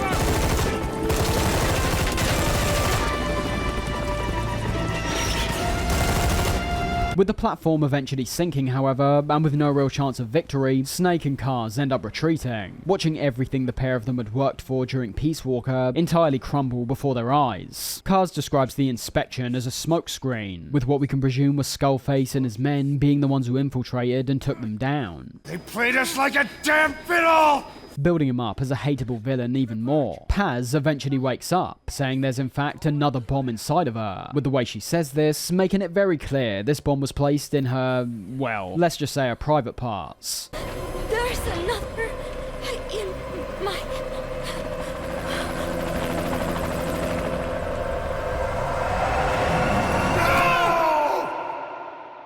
And with that, she chucks herself out of the helicopter, but clearly isn't fast enough, considering that not only does Snake and Kaz get injured in the process, but the chopper itself appears to end up crashing as well. And amazingly, we're then brought to the credits. Yeah, that's right, that is Ground Zeroes. We're given a short post-credit sequence with Skullface, where we hear an interaction between him and Paz regarding the location of Cypher, but that really is it. That's all the story we get in this game. So yeah, from my point of view, that's still completely insane, even when looking at it now. Sure, from what we did experience in that 1 hour patch of gameplay, or maybe 2 if you're being very generous, everything was pretty amazing. It can't be denied. The atmosphere and tone were different, but were still impactful and worked really well in the context of this game specifically. The new mechanics we get to play around with are interesting, but we're talking about one mission here. One mission that can't even remotely be compared to one single act from a game like MGS4. What we have is a $30 demo, and there is absolutely no excusing that. I find it to still arguably be one of the scummiest things we've ever seen in the franchise. Almost as scummy as repackaging some old games and selling them at full price. Yeah, we've got some additional missions to mess around with, but those don't have anything to do with the main Ground Zeroes experience. The character development we see is incredibly brief, and doesn't even remotely get the chance to be elaborated on, and that goes for almost everything we see. It's all just a taster, a glimpse at what might be in store for us in the Phantom Pain, and the price shouldn't have been anywhere near what it was originally being sold for. They saw there was an opportunity to rip off fans basically, considering there hadn't been a Metal Gear game with a massive release in years. But stepping back and taking price out of the equation for a moment, I will admit that I do still very much like Ground Zeroes. However, I find the Phantom Pain to be a key component towards discussing this game in my opinion. Not purely from the point of view that it's quite clearly the main experience, but also when it comes to how both games differ and how despite basically being a demo, Ground Zeroes most definitely has some elements in it that we've we've already discussed, that somehow end up excelling past what we actually see in the main part of MGS5. We'll talk about those aspects more when we get to them, but looking at the Ground Zeroes mission as a standalone experience, yes, it's short, and yes, that can lead to players feeling it's quite underwhelming all round. But in my opinion, all those redeeming factors I've talked about so far really do make up for that fact. Because of how well executed everything is, the replayability factor does increase massively, turning what's a 1 hour experience in your first playthrough into one where you might spend several hours just experimenting around with certain equipment and testing how certain functions operate. It really is a very well constructed game when you boil everything down, just not one you would want to pay $30 for. That of course is not all there is, however, as although Ground Zeroes is most definitely the main part of the game, there's some side missions and additional information we're able to experience when coming back to the main menu. The first of which I want to talk about is the cassette tapes, with these hands down being one of my biggest criticisms when it comes to the entirety of MGS5. From the off, I don't find them to be a very interesting concept, because as we can gather by listening to one of these, all the story-based cassettes are essentially the very same briefings and codec calls we've experienced in the past. Only difference is, they're entirely optional, but are all just bunched up together, and don't have anywhere near the same degree of style we've been used to. Our friends at Cypher suspect Paz could be a double agent. She's being held for interrogation at a camp on the southern tip of Cuba. Black site. Nice. Yeah, the codec screens before may have just been an interaction between two characters on the right and left, but there was at least something there, and oftentimes we even saw them try to spice these screens up with the additional elements they'd occasionally throw in. Now, we've just got a long list of tapes that we have to sit down and listen to one after the other. At the very least in the past games, you perhaps have a long codec call or cutscene, and then a patch of gameplay. Here, they're even more segmented. You've got the gameplay, and then the story, with these two elements not merging particularly well whatsoever. You can use the cassette player in-game, of course, kind of like the iPod we had previously, but even then, it just doesn't flow well. How am I realistically going to be paying full attention to what's being said on these tapes if I'm stealthing around and potentially getting in gunfights? What do you think Big Boss will do? He'll know it's a trap, but he'll come anyway. That's the kind of man he is.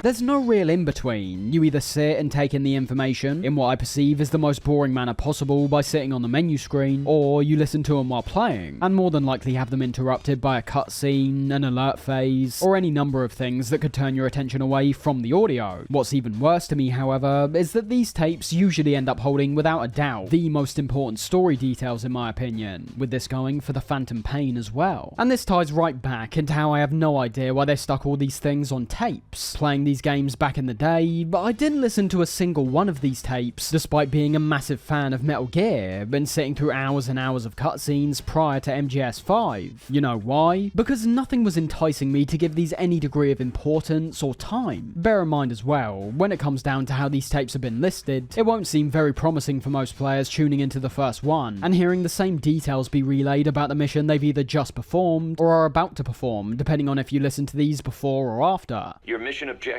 is to rescue Chico and Paz. According to Chico, they're both being held at an old prison facility. As we discussed already, there were criticisms getting thrown at how Snake's character is portrayed in these games, most of which we see in the Phantom Pain, but the tapes play a key role in why this criticism even exists in the first place, and for me, proves how such a small minority would have actually sat down and listened to these. What I'm referring to is the deafening silence we're greeted with when it comes to Snake. Again, not really being a problem in Ground Zeroes, but becoming a massive issue in the Phantom Pain. Just like here, however, you'll find that Snake, while still being less talkative than we've ever seen before, talks significantly more in these tapes compared to in-game. What about Chico? He had a chance to stop Paz from hijacking Zeke and he blew it. He's carried that guilt ever since. Kid really did care about her. Yet again, a bizarre decision, especially from Kojima's point of view. You got rid of David Hayter to instead work with this world-famous actor, and you lock the majority of his voice performances behind a list of tapes that no one really wants to listen to. Because as we need to remember, this is a video game where playing needs to be the key factor. Ultimately, it depends on how the player chooses to spend their time, because in my view, these two components are no longer mutually exclusive. For those who ignore the tapes and focus on the gameplay, you'll start scratching your head as to why the story's so lacking, whereas those who are focusing on the tapes to a significant degree will more than likely start wondering when they're going to end so they can actually play the game again. As I say, all these things I've talked about only get emphasized even more in the Phantom Pain, but in terms of what we actually hear in these, it's a mixed bag ultimately. Some, like the briefing, are quite irrelevant, especially after you've completed the mission yourself. I'll monitor the situation and offer guidance from here, but you'll be the one in the field. How you handle this mission is entirely up to you, boss. They present nothing new in a story sense, and merely give you information you would have already known from playing. But then we've got another problem, in that some of these tapes that are labelled with information we already know contain new information within them, now leaving us in a spot where you'll more than likely have to sit through every single one of these for the mere chance of new information cropping up. The first example of this being the whole nuclear inspection discussion we heard about at the start of the mission, where it turns out that upon listening to the tapes, Snake and Kaz actually rejected the inspection, with it all coming down to Huey, who looked at the letter and went directly against their will. But there's no way we can have the IAEA poking around here. So what do? Ignore them? Send them an official letter of refusal. How did we end up agreeing to the nuclear inspection? Because after you sent that letter, I told them.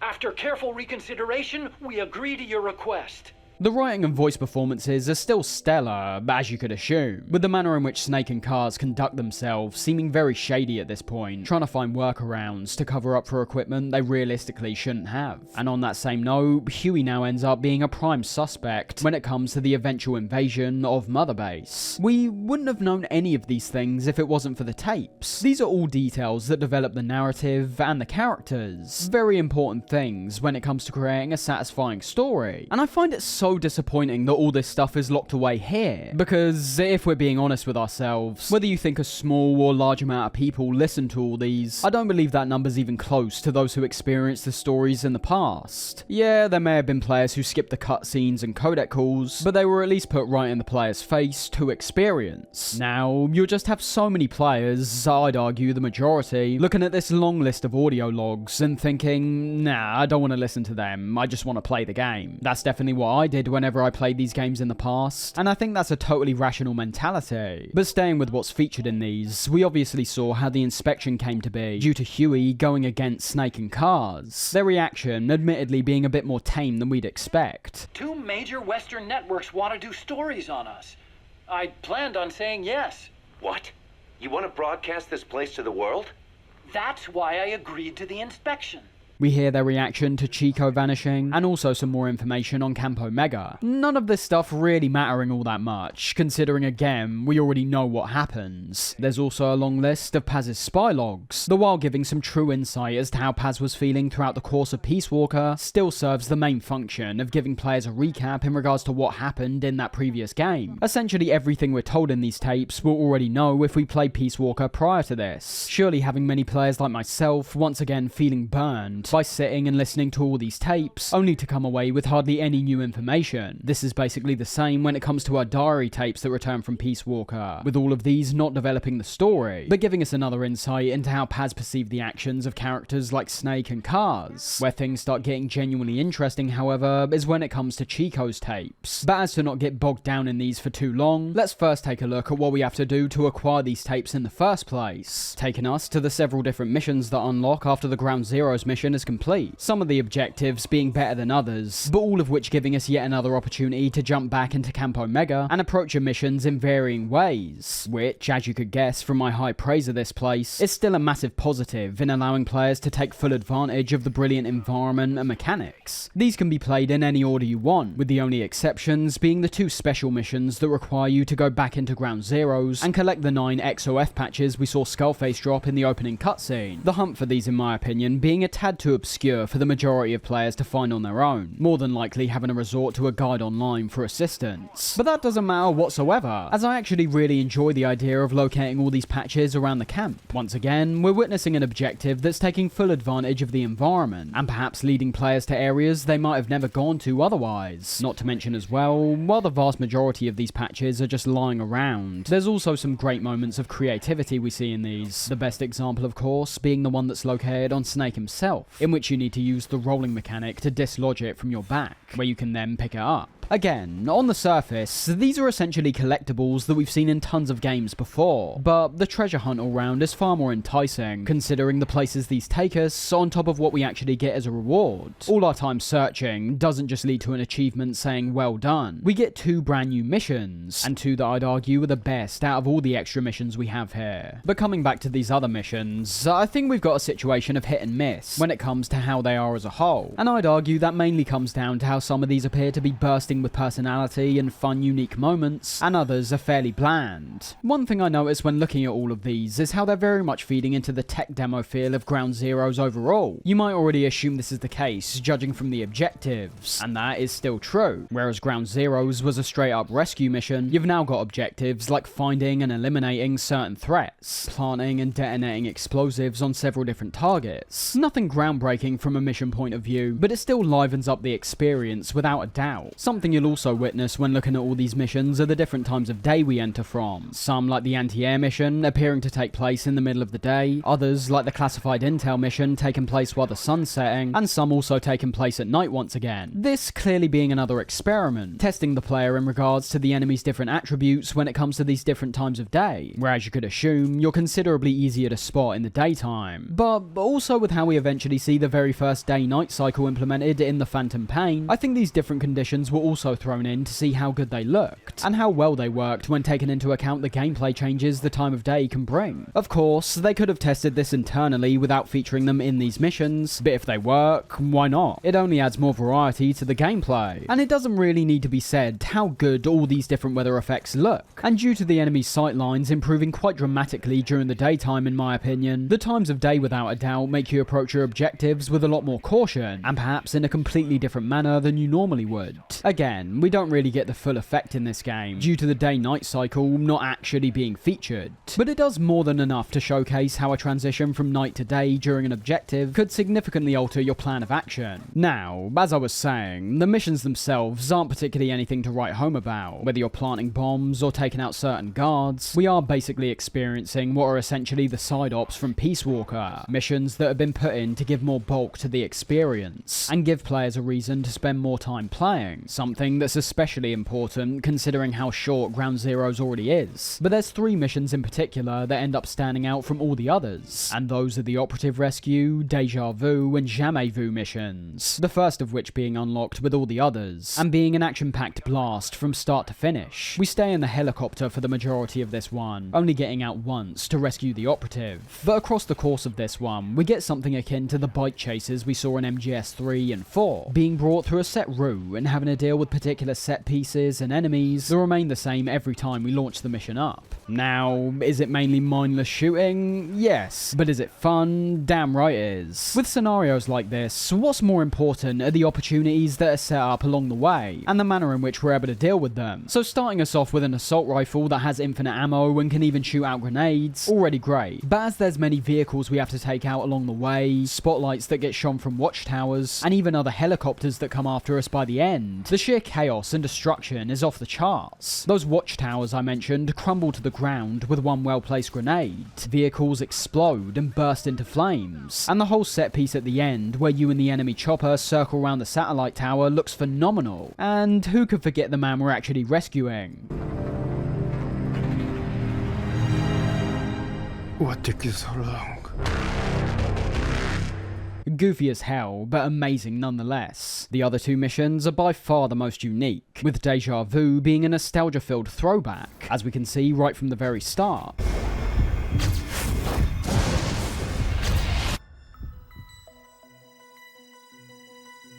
I think the concept of this one is fantastic, having a selection of locations, objects, and scenarios we need to locate that all link to events from MGS1.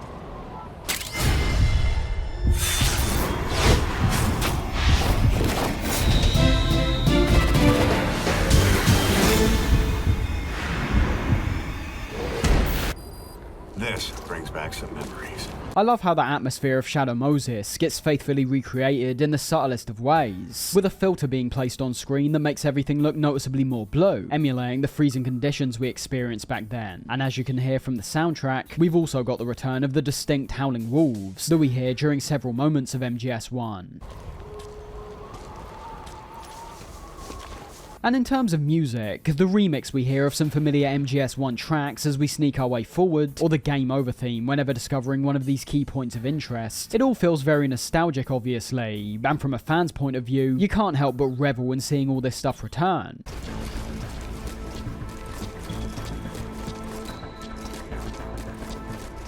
I'll admit, it is slightly weird seeing all this crop up in the borderline tech demo of Ground Zeroes and not the Phantom Pain, but that leads into quite a massive issue with that game we'll discuss later on. Now, aside from going round and finding all these points of interest, with most of these merely having to be looked at, while also having a few like the guard who flies out the tank, having to actually be activated by you, there's also another undisclosed objective we can pursue in this one. This will become apparent when entering a storeroom inside the facility, discovering a rifle with a blacklight attachment resting beneath a logo of MGS1. Where upon aiming at the logo with the light, it disappears. It disappeared. I couldn't tell you why, but it looks like that gun's light erased the marking. You see any more of those things around there? Looking around Camp Omega as a whole, you'll begin to notice even more of these logos popping up, each of these relating to a different game in the series. But what might seem like another addition based purely on nostalgia actually reveals a far deeper meaning when continuing to hunt these down, because as you'll eventually find, there's some logos along the way that won't disappear. Looks like that's nothing special. And when looking at what games those ones correlate to, I think you end up seeing one of the clearest examples of the internal struggles that were taking place between Kojima and Konami. Every logo we find that disappears are games that Kojima's had involvement in, with the placement of some of these truly highlighting the statement that's being made, like the MGS4 logo for example, where right beside it is a logo of Metal Gear Arcade. Was this perhaps Kojima's way of showing his dissatisfaction towards how the series has been treated? Is this his way of conveying how he felt Konami was treating him at the time, trying to discredit and take away from his contributions to the series? The final line delivered by Kaz very much feels like this is the case. You did it. You erased all the markings. But every one of them will always be with you. As we eventually see, this line essentially encapsulates the instances where Konami removed Kojima's name from the MGS5 covers. During MGS5's development, I'd imagine he was feeling as if the creation he'd spent his life working on, the creation that makes up most of his body of work, was about to be snatched away from him, and with him eventually splitting from Konami, with them retaining the Metal Gear IP, that is literally what ended up happening. Don't get me wrong, I could be reading a bit too much into this, but there's a cryptic to all this stuff that leaves us in a situation where this reading isn't out of the question. It appears to be an act of defiance from Kojima, an acknowledgement of what Konami was trying to do to him and his work, as well as a realization that even despite this, the series will always be best known and praised for the work that he created, not the work that he had nothing to do with. All really great stuff, and that goes for the mission as a whole. Even upon finding all these scenes, the way this one ends is also brilliant, having to exit through a ventilation shaft, just like at the start of MGS1, and being brought to a hilarious, but also pretty bizarre Metal Gear quiz, with a whole studio audience cheering along as you get each question right. Here we go. Snake! And even after we finish that, we get one final Psycho Mantis callback before being taken back to the true menu screen, this time appearing as the pixelated Solid Snake from MGS1. Only thing is, that with the hard mode unlocked, if you jump back into the mission once more, Camp Omega now goes full Shadow Moses, introducing snow, and having all the guards now also be turned into their PS1 counterparts. Excellent stuff, and not to mention, if you complete this once more on hard, you end up unlocking another skin in the form of the Cyborg Ninja, with this variant of Snake having the ability to sprint at a much faster speed. So much replayability. While the Ground Zeroes mission may have the more important story elements, Deja Vu might actually be the best mission overall, especially when taken into account how well constructed it is, and how much incentive there is to try it several times to both unlock new things and see what you missed on prior attempts. Jamais Vu was even more bizarre, to be honest, going fully ridiculous and supernatural by not only having the mission be revolved around identifying and eliminating body snatchers, but we're told this mission might even be one that Snake can't handle effectively, instead being put in the shoes of Raiden. Much like the Cyborg Ninja, Raiden's considerably faster, although aside from that, there's not much difference in how we deal with our objective. We see during the opening cutscene that Raiden actively turns down his blade, which I think is a bit of a shame ultimately, as not only would have it given this mission an even more unique feel, but simultaneously, we could have had our only experience of what the original Metal Gear Rising might have felt like. Yeah, I know it's a bit of a stretch stretch, considering that game's mechanics like the blade mode and slicing of objects would have had to all be either transferred over or recreated. But I do still think it's quite underwhelming we never got the opportunity to use the sword to at least take out some enemies. But when it comes down to it, aside from being able to play as Raiden, who looks brilliant and plays really well, I don't think this one is anywhere near as impressive compared to Deja Vu. I like the idea of the body snatchers you have to identify by zooming in with your binoculars, but the biggest misstep for me is the lack of punishment for killing non-body snatchers. I would argue that perhaps an immediate fail state might have been appropriate here, as ultimately, we're in a situation where regardless of if you know or don't know a guard is a snatcher or not, you can kill every single one of these guys and complete your mission just fine. There's no real incentive, outside of perhaps your rank, to truly take your time and observe these guys carefully. So, still a good concept without a doubt, but not executed with the same level of finesse as Deja Vu. I think it says a lot that Raiden is far and away the main highlight of this one, whereas in Deja Vu it was the several callbacks and many small Easter eggs, some of which could be found outside the main objective, that made that mission quite a bit more enjoyable. Before we wrap up Ground Zeroes, however, throughout our completion of all these missions, we would have been finding and unlocking several new cassette tapes along the way, almost all of these being categorized under Chico's tapes on the cassette menu. And overall, we've got another situation where some of these are interesting, but also with tons of moments where I'm sat questioning how long they're going to go on for. The first tape, for example, which has Chico arriving in Cuba, has several periods where we just hear the sounds of him moving around.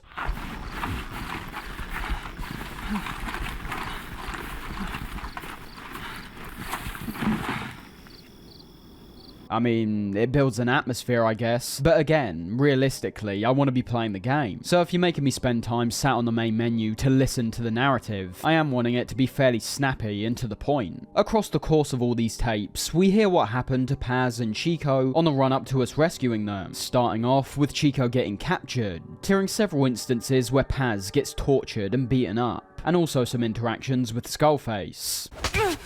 Talk. Talk. My main issue again is just how long some of these go on for, one of these almost being 10 minutes long, where a significant amount of time is spent merely hearing background sounds or Paz getting beaten up.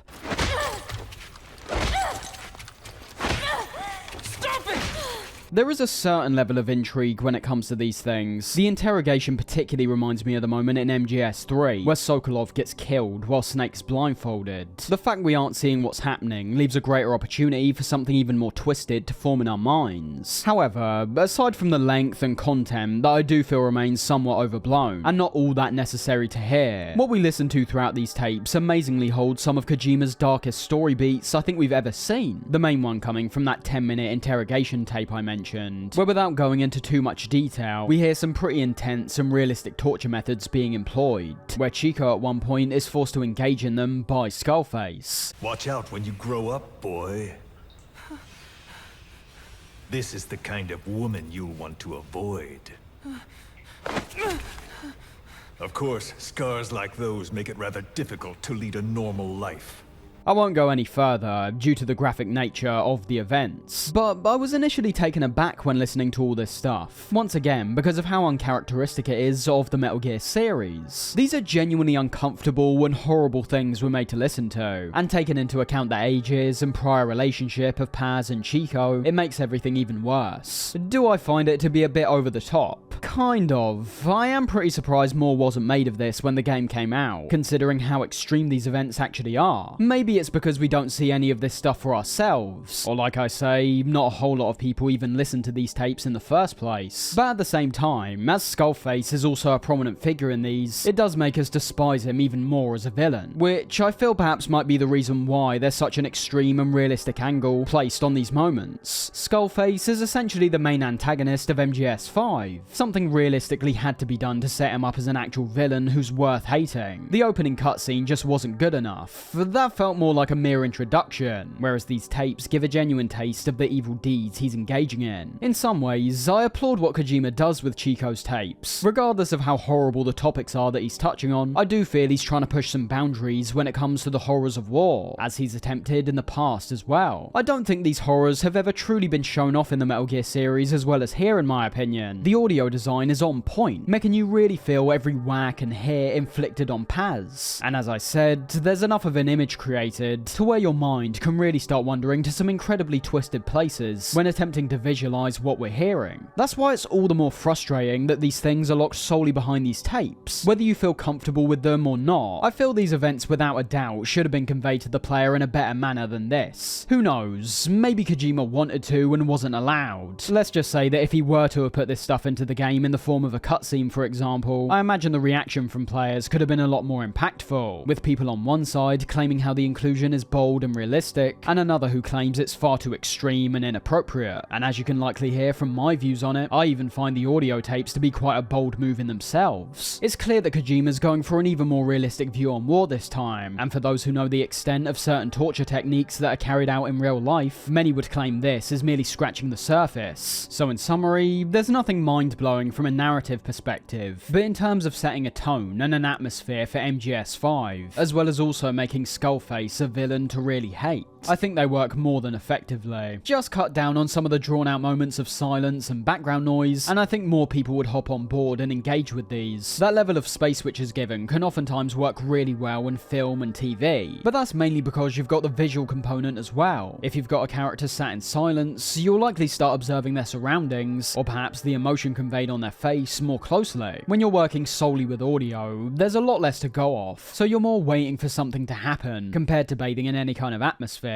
And with that, we come to the end of our time with Ground Zeroes, a game that at $30 seemed to be somewhat of a laughable rip-off, but nowadays, with the overall price going down, and when on sale going for about $2 or $3, it's a lot less of a problem. For those who played it, you know I may have skipped over certain ideas like the new vehicle system, the weapons, and some of the unlocks along the way, but as you'll know, all these things return in the next game in a more fleshed out manner, so I thought it was only right to discuss those things then. Ultimately, still to this day, I have near to no idea why this wasn't packaged with the Phantom Pain. If it was a tester to get fans interested, they showed how scummy they were by making the price point fairly absurd. And if they honestly thought the experience warranted its own release separate to Phantom Pain, again, I just don't see why. The gameplay's carried over identically, all of the mechanics are carried over, and the only difference is that you can't visit Camp Omega in the Phantom Pain, which, as we'll see when going into that game, might actually be one of the most disappointing outcomes in all of this. As an overall package, Ground Zeroes is incredibly short, but what we do see is undeniably fantastic. A true step forward and evolution for the franchise, like all the sequels that came before it. For many people, I can very much understand if you describe it as an immensely unsatisfying experience, because for as much fun as you may have while playing, when those credits hit, the feeling of betrayal still feels strong when looking at it to this day. What appears to be advertised as a brand new Metal Gear experience gets cut short far before you've had the chance to even get to grips with the game's core mechanics.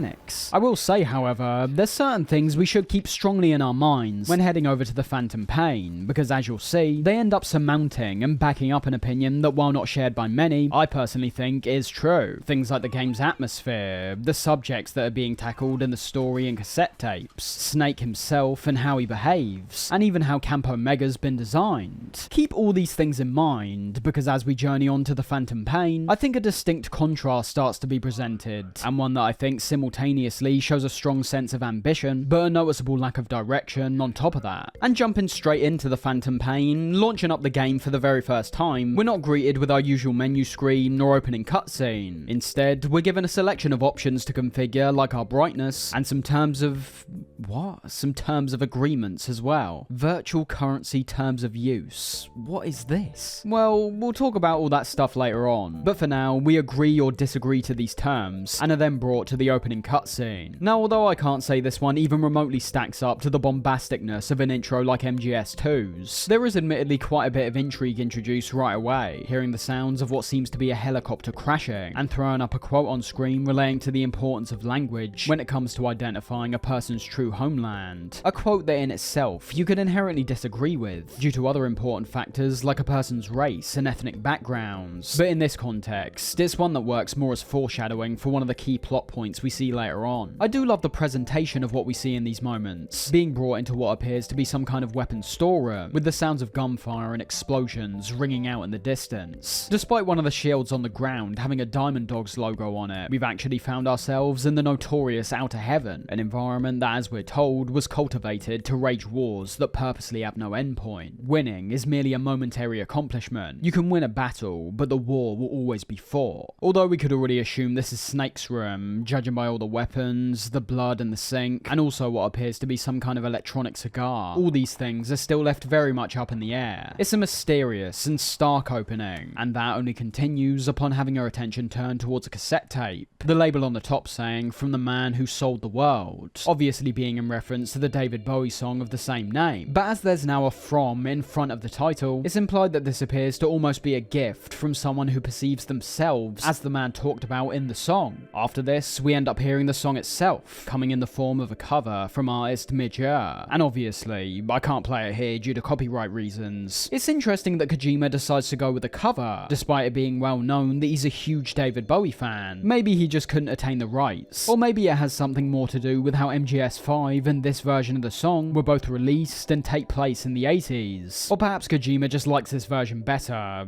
who knows. Either way, the content of the song is fairly important, and is yet another foreshadowing towards one of the biggest plot points in the entire game. We'll talk about all this stuff much more down the line, but it's particularly the idea of losing your sense of self. That's the most key thing to pay attention to in regards to the song's subject matter. But whereas in David Bowie's case, where the lyrics were mainly relating to his rise to fame and how his life had changed because of it, there's also the more important, literal idea of a doppelganger that's brought up in the song that I think is the most poignant element in regards to MGS5. As I say though, we'll get into all that later on. From there, we're brought into a sole perspective of someone with very blurred vision, eventually realising we're most likely in a hospital, judging from the kinds of items that start coming into view and the several nurses that tend to us. It becomes clear that we're more than likely witnessing the immediate aftermath of Ground Zeroes, where as we saw back then, Snake and Kaz were not only injured by the explosion from Paz, but more than likely didn't fare too well when the helicopter crashed either. The music fits well in a strange kind of way. There's a mysterious quality to it that keeps in line with the entirely unknown surroundings and scenario we've been put in. And on top of that, not only do I feel right from the off that we're keeping in line with the whole one-shot idea we saw Kojima work with in Ground Zeroes, but in this case, you'll also see there's a degree of interactivity to this opening, where we can look around the room. A fantastic decision, as I find the act of looking around ends up really drawing you into the scene. You're not just watching someone trying to get their bearings, you personally are likely trying to search for any identifiable objects to figure out what's going on. And of course, having interactivity once again present itself in a cutscene, while not being all that prevalent when it comes to the game as a whole, it's yet another case where I think there's an active acknowledgement of how self-indulgent and overblown some of the previous games had occasionally been. Now I'll admit, there is several things in this game which also actively go against that idea as well, but I feel straight away you're grabbing an audience who may be jumping into the Metal Gear series for the first time and not making them just sit and watch like many of the past games have done before. The whole concept of this opening as well I find to be brilliant, not cutting away to anything else, just having this blurred view of an unfamiliar environment, whereupon our vision clearing only results in more questions as to where in the world we even are and who it is that's even treating us. It's all very mysterious, as I said, and genuinely intriguing. I feel especially for past fans of the series, it's the first time we're put in the role of someone who's being treated as a straight up civilian, which is also why I feel the first person perspective is so important. Before, we've always immediately seen the legendary big boss and Solid Snake within about a minute or so, but this time we launch up the game and don't have that attachment whatsoever. We don't even currently know if we are playing as Snake right now. It's all quite unconventional for a Metal Gear opening when you break it down, but I think it's still great. The bizarre qualities only continue on from there, however. As look into the actual events that are taking place, we of course discover we're in a hospital, but as we see when the nurse finds out we've woken up, there appears to be a sense of shock and urgency as she rushes out the room, even knocking over the radio on the way. There's a brief phone call after this, where someone says that V has come too, working in two ways really, not only relating to our main character's name this time round, but also the V in the game's title, with it being somewhat of a meta comment on how MGS5 has finally been released. V has come too. The numeric change in the title being something that before the game's release, people were scratching their heads as to what the intention was. But as I say, I think it's mainly done to tie into the main character's name.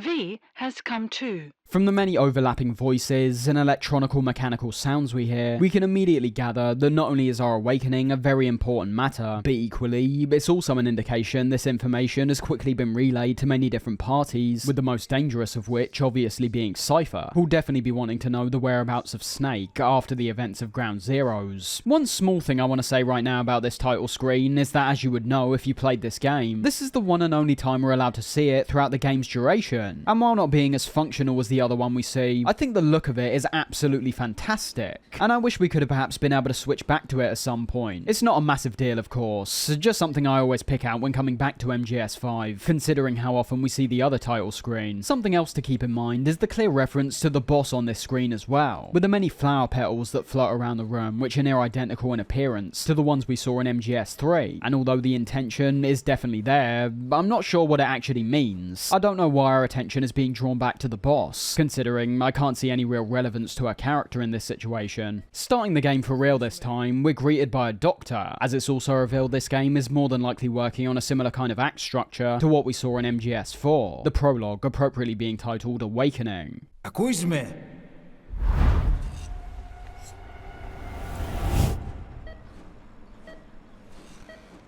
Can you hear me?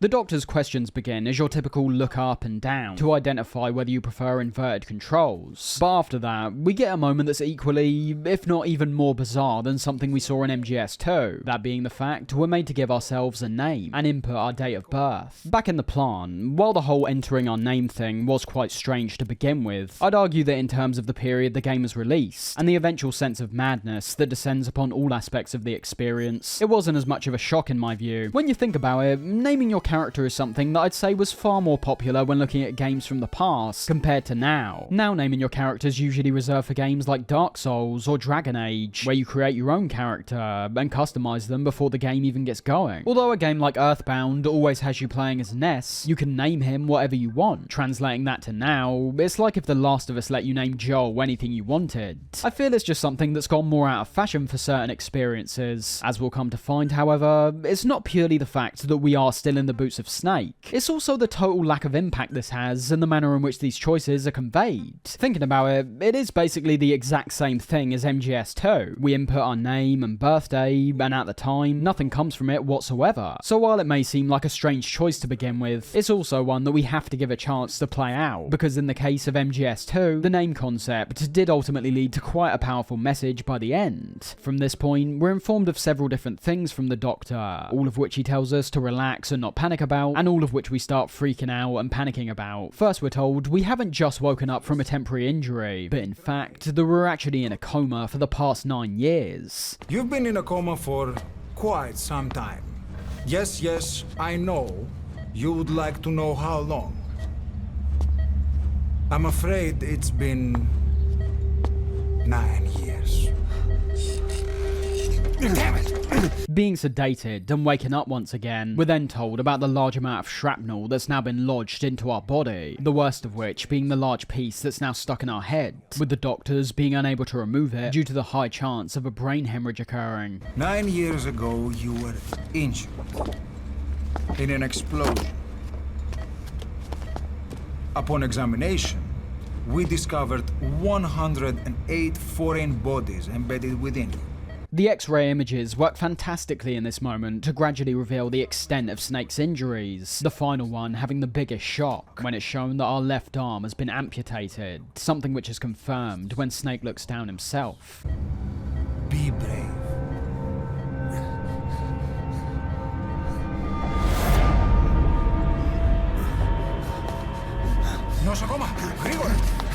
Try to calm down.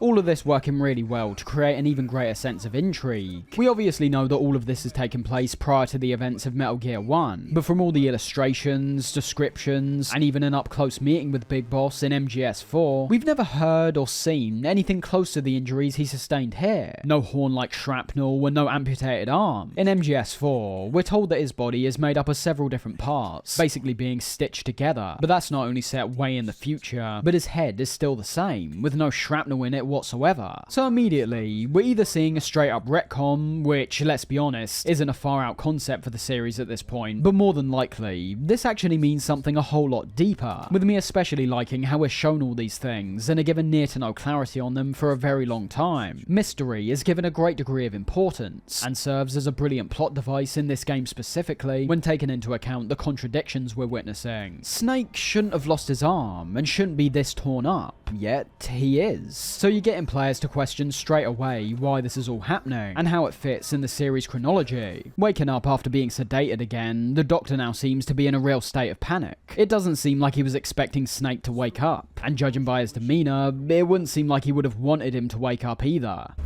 You should be dead, but you're not. The wheels are in motion.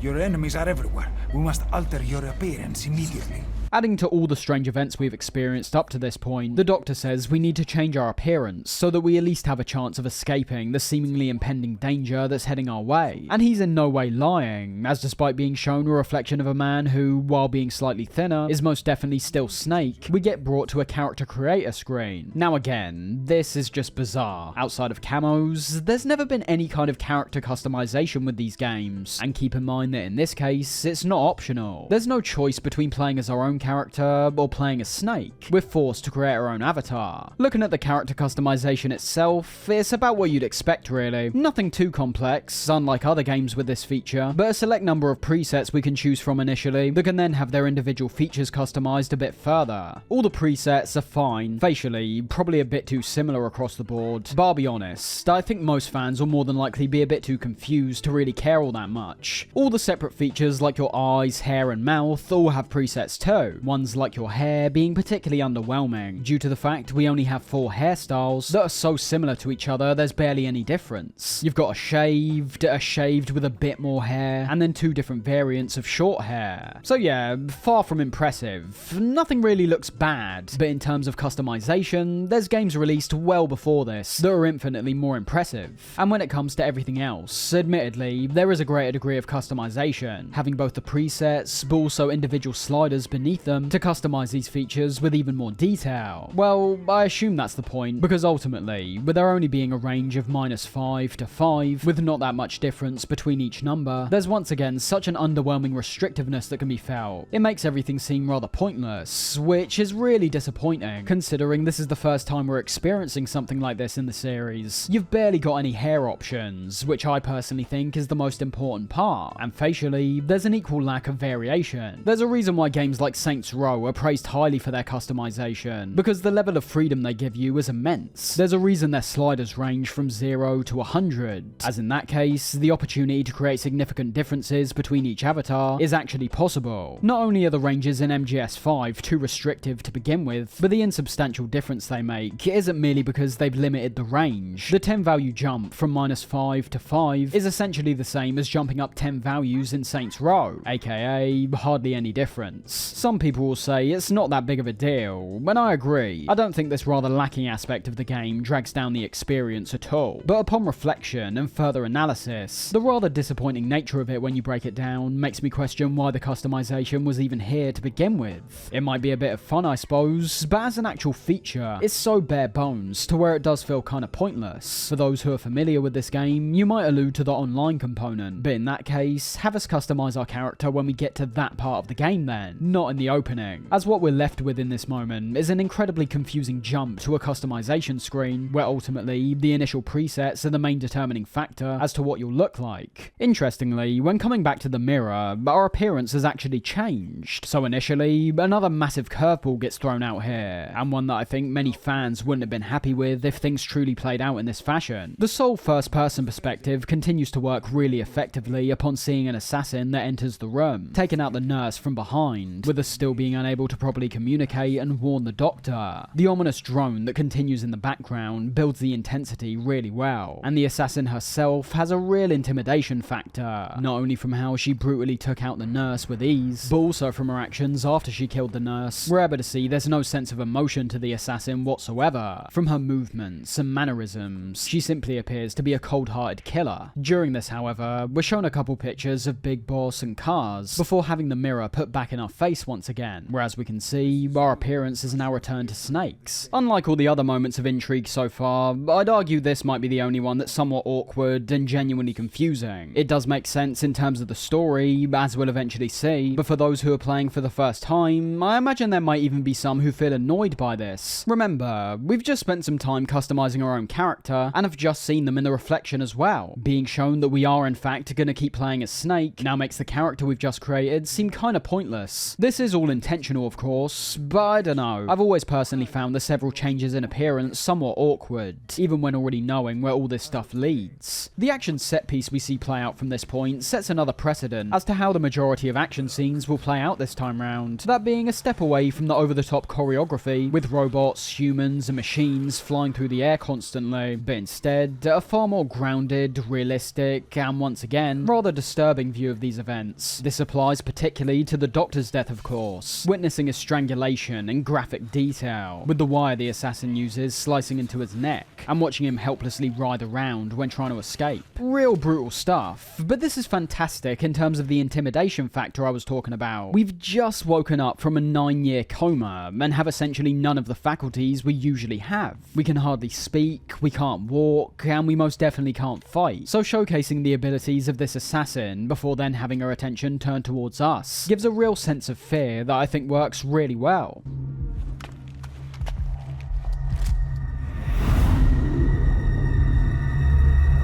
As it seems like we're about to share the same fate as the Doctor, a patient in the bed next to us comes to the rescue, getting injured in the process, but throwing a bottle at the assassin containing a flammable liquid, in which he then sets her alight before she hurls herself out the window. Pretty mad stuff for some apparent nobody, but for those in the know, it should be apparent very quickly that something fishy's going on with this guy when interacting with him. Not only is his whole face bandaged up, but when he starts talking, a familiar voice ends up presenting itself.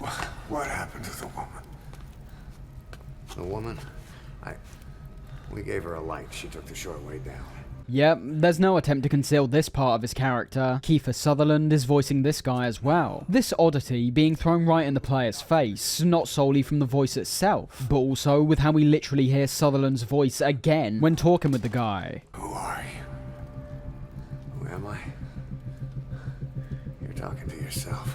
That's where components like our awakening from a coma and the several changes in appearance come into play. Whether you personally thought this while playing, I think this stuff is purposely conveyed in a way to put a lot of focus on Snake's mind and the possible illusions that are playing on his mental. Our appearance is changing before our eyes. We're still likely in shock when it comes to our injuries, and now some guy's helping us out who sounds identical to us. I think it's not a far shout that all this setup leans towards the idea that the guy who's helping us out, who refers to himself as Ishmael, could be a figment of our imagination. Either way, there's no attempt whatsoever to hide the fact Sutherland is performing as this guy. He's doing the exact same voice he did when portraying Big Boss in Ground Zeroes, aka his normal voice. It's not a case where a voice actor's being made to take on several different roles. The new voice of Big Boss is quite literally coming out of Ishmael, and not to mention, with the small quip he immediately gives when talking to us, the way he's written seems to be more in line with the Big Boss we've known from the past games, as opposed to the differences we saw in Snake from Ground Zeroes. And with Ishmael helping us up, we're finally given control, with our appearance in game confirming for good this time we're playing as Snake, not our avatar. All very weird as I say. For those who've already played the game like myself, most of this will be very clear as to what it all means. But I'll be honest, for a newcomer, I think how well all this stuff works will depend on the individual, and to a degree where I'm not sure how well written this actually is. There'll be some players who might think Ishmael's in our head, some who think he's real, some who think it's another role being conveyed poorly by Sutherland, and others who might think this is actually Big Boss. As you'll know, one of those is the real answer, and as there's so many lines thrown out by this guy that allude to the true outcome, I feel the players who guess the outcome off the bat will more than likely be underwhelmed when it's eventually revealed to them. Moving on from that, however, as that side of things doesn't really become important for a while, we begin our journey out the hospital. Now, depending on who you are, this intro could be utterly phenomenal, one of the best in the Metal Gear series, series, or an absolute boring slog with some brief moments of entertainment. And that all rests upon what I perceive to almost be a cardinal sin in the gaming scene: unskippable patches of what I would define as cinematic gameplay. This is different to an unskippable cutscene. At least with them, if you've got no interest in the story and just want to get to the gameplay, you can hypothetically put the controller down and do something else, maybe leave the room entirely, and upon returning, you're more than likely back in the game ready to play. This cinematic gameplay concept negates that almost entirely, because as you can see, we're being asked to move forward. We're having to actively interact with the game to progress. And of course, this is different to the regular gameplay. There's no gunplay, there's no movement options, there's quite literally nothing outside of pushing forward. There's nothing you could say is interesting about the gameplay whatsoever, and I can very much understand why some players despise the concept entirely. MGS5 isn't the only culprit of this, obviously. In recent years, Naughty Dog games like the Uncharted and Last of Us series have also been heavily criticised for including this cinematic gameplay, but in this game's defence, although I think these sections could potentially destroy the replay value, considering how drawn out and simplistic it is, on the first go round at least, I think it works brilliantly to show Snake's gradual ascendance back to the living world. It's like a rebirth in many ways. As I say, it becomes hard to defend when playing at any subsequent times, as you've already experienced the story and have no interest in gameplay to show for it. But it's not purely a negative in my view. Unlike The Last of Us, where you're quite literally just made to slow down and walk during certain moments, the interactivity in the hospital sequence does have an actual purpose. Although we are just pushing up, it's the actions on screen that are the most important. Watching Snake struggle during a cutscene would be one thing, but having us forcefully push him forward while he struggles to crawl and continually falls down and knocks over objects, I think it does make us feel even more just how hard he's pushing himself, and the sheer force that's being required to merely move several inches. Especially coming off the back of Ground Zeroes, where Snake's movement was incredibly fluid and fast, the impact hits even harder when you're given control this time. So positives and negatives regarding how you personally perceive these sections of gameplay, but there is at least a clear intention as to why we're put in control. That struggle I mentioned is put right to the forefront from the very start of this segment, barely being able to crawl on the ground, and knocking over the many different objects we attempt to climb up. As I said, it's like we've been reborn, and are learning the ropes once again. The atmosphere is the key factor towards making everything work in my opinion, and particularly the sound. When leaving the room, we hear the sounds of a helicopter outside, the while eventually becoming distant, still remains a constant as we make our way forward.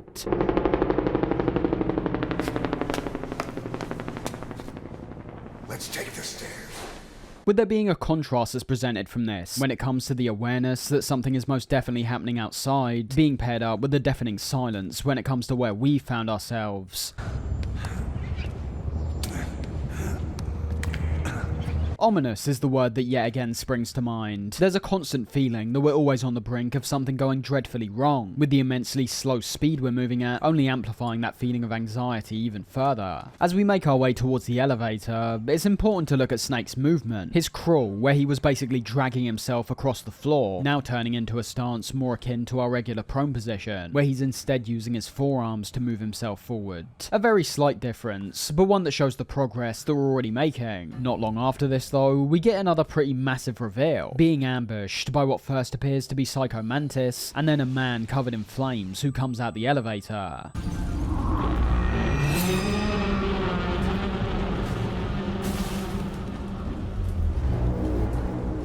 The visuals here are fantastic, don't get me wrong, but it's once again the audio that really strikes a chord with me, particularly when it comes to those bassy, screeching drones. When the man on fire makes his way towards us, there's a real sense of hopelessness and genuine fear that's conveyed. Not in your typical jump scare horror kind of way, but this real supernatural, anxiety-ridden feeling, where our lack of perception leaves us in a situation where we've got no control, and can't really rationalise what we're seeing. Luckily, we managed to get away from the man on fire because of the sprinklers that get activated, continuing forward and finally rising to our feet. The following sections use the idea of claustrophobia really effectively to continue this same intense pressure we've been feeling across this whole opening, starting off by having a group of enemies throw smoke down a corridor before quickly making their way towards us. This one short example can work as a showcase towards why the idea of cinematic gameplay can be very important, despite not working in the same manner as the regular gameplay. If we were going off MGS5's normal game mechanics in this moment, the guards would have seen us almost immediately, immediately, and would promptly launch into an alert phase, or our reflex mode would activate. As the set piece is more structured, however, there's more leeway being given to the player, and as a result, the feeling of intensity as they make their way closer and closer towards us is a lot more significant than it otherwise would have been. Again, when some people claim they only care about gameplay, I don't think that's necessarily true. These cinematic elements can sometimes be merged with the gameplay to much success, so while the core gameplay loop is still preferable, it can't be denied how well these parts work either. This continues in the next room, first witnessing a patient be taken out in front of us, where the guard almost spots us hiding under the bed, and then we're almost given away again by another patient that grabs our leg.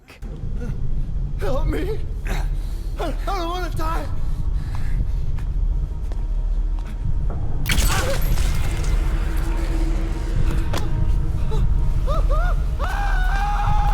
These brief moments of panic, where we fear we're about to be discovered, only being enhanced even more from the incredibly brutal ways these patients are dealt with. Once we're out the room, we essentially have all of our movement capabilities back, being able to stand, crouch, prone, and even sprint, as is shown off when running away from some nearby guards. We're on absolute tenterhooks once again when coming to the stairway, having screams ringing out from the man that gets taken out above us.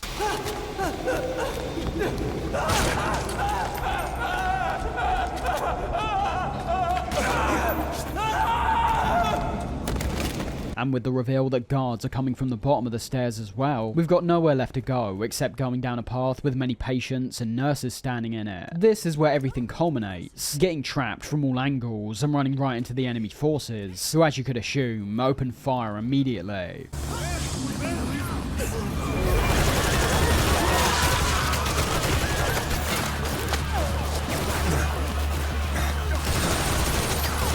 There's not much to really say outside of that, however. While the experience is tense and visceral, it's exactly what I just described it as. Experiential. Unlike many other Metal Gear introductions that lay out the plot or world in a very detailed manner, MGS5 focuses on this one sole set piece of getting out the hospital. One that, as you've been seeing, continually puts us in situations that are incredibly tense and uncomfortable. You won't learn anything about the story at large outside of certain characters we meet along the way, but when witnessing it yourself, no matter if that comes from playing or watching it, you'll immediately get a feel of the much darker tone of the game, something that I think is equally important. In many ways, it is somewhat the perfect blending of cutscene and gameplay that I was wishing for when talking about the previous entries. Those two parts always seem to be so separated. You had your long gameplay sections, and then you had your long cutscene sections. Arguably the best example of this in the series up till this opening was MGS1, but that was mainly due to how on the whole, there was a lot more gameplay than cutscenes in that case. With this opening, we're focusing on one sole perspective and one sole mission. No cutaways to some additional backstory or long-winded conversations. We're placed in the midst of a chaotic situation and stay there until it's over. And while I was talking about certain criticisms that may come with having the player need to interact to such a minimal degree with the cinematic gameplay moments, I also can't ignore the fact that I think I was calling for this all along. Again, the biggest issue is when it comes to replay value, but in practice, we're now in control for a significant amount more time than usual. We're not being made to sit and watch a cutscene for 5-10 minutes straight, and admittedly, the presentation of everything is dealt with such precision and in such a high level of detail that all the gameplay segments are equally as stylish as the cutscenes in many instances. The gameplay itself isn't enthralling, but I know for a fact it would have captured the attention of players who would have been looking at the openings of the past games and finding them boring because of how long the cutscenes go on for. Talking about this very dark atmosphere that gets set, however, while that is true for most of this scene, there are still a few moments that have that classic Metal Gear charm. The most prominent example coming in this moment.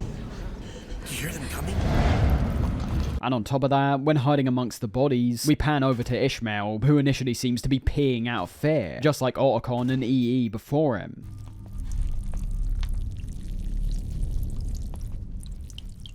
This is in fact revealed to be coming from an IV bag, with Ishmael emulating how the bladder releases upon death, much like the other bodies surrounding us can be seen doing. It doesn't work all that well, however, as both of you end up getting discovered, but before the enemy has a chance to take us out, it's Psycho Mantis and the man on fire that weirdly come to the rescue.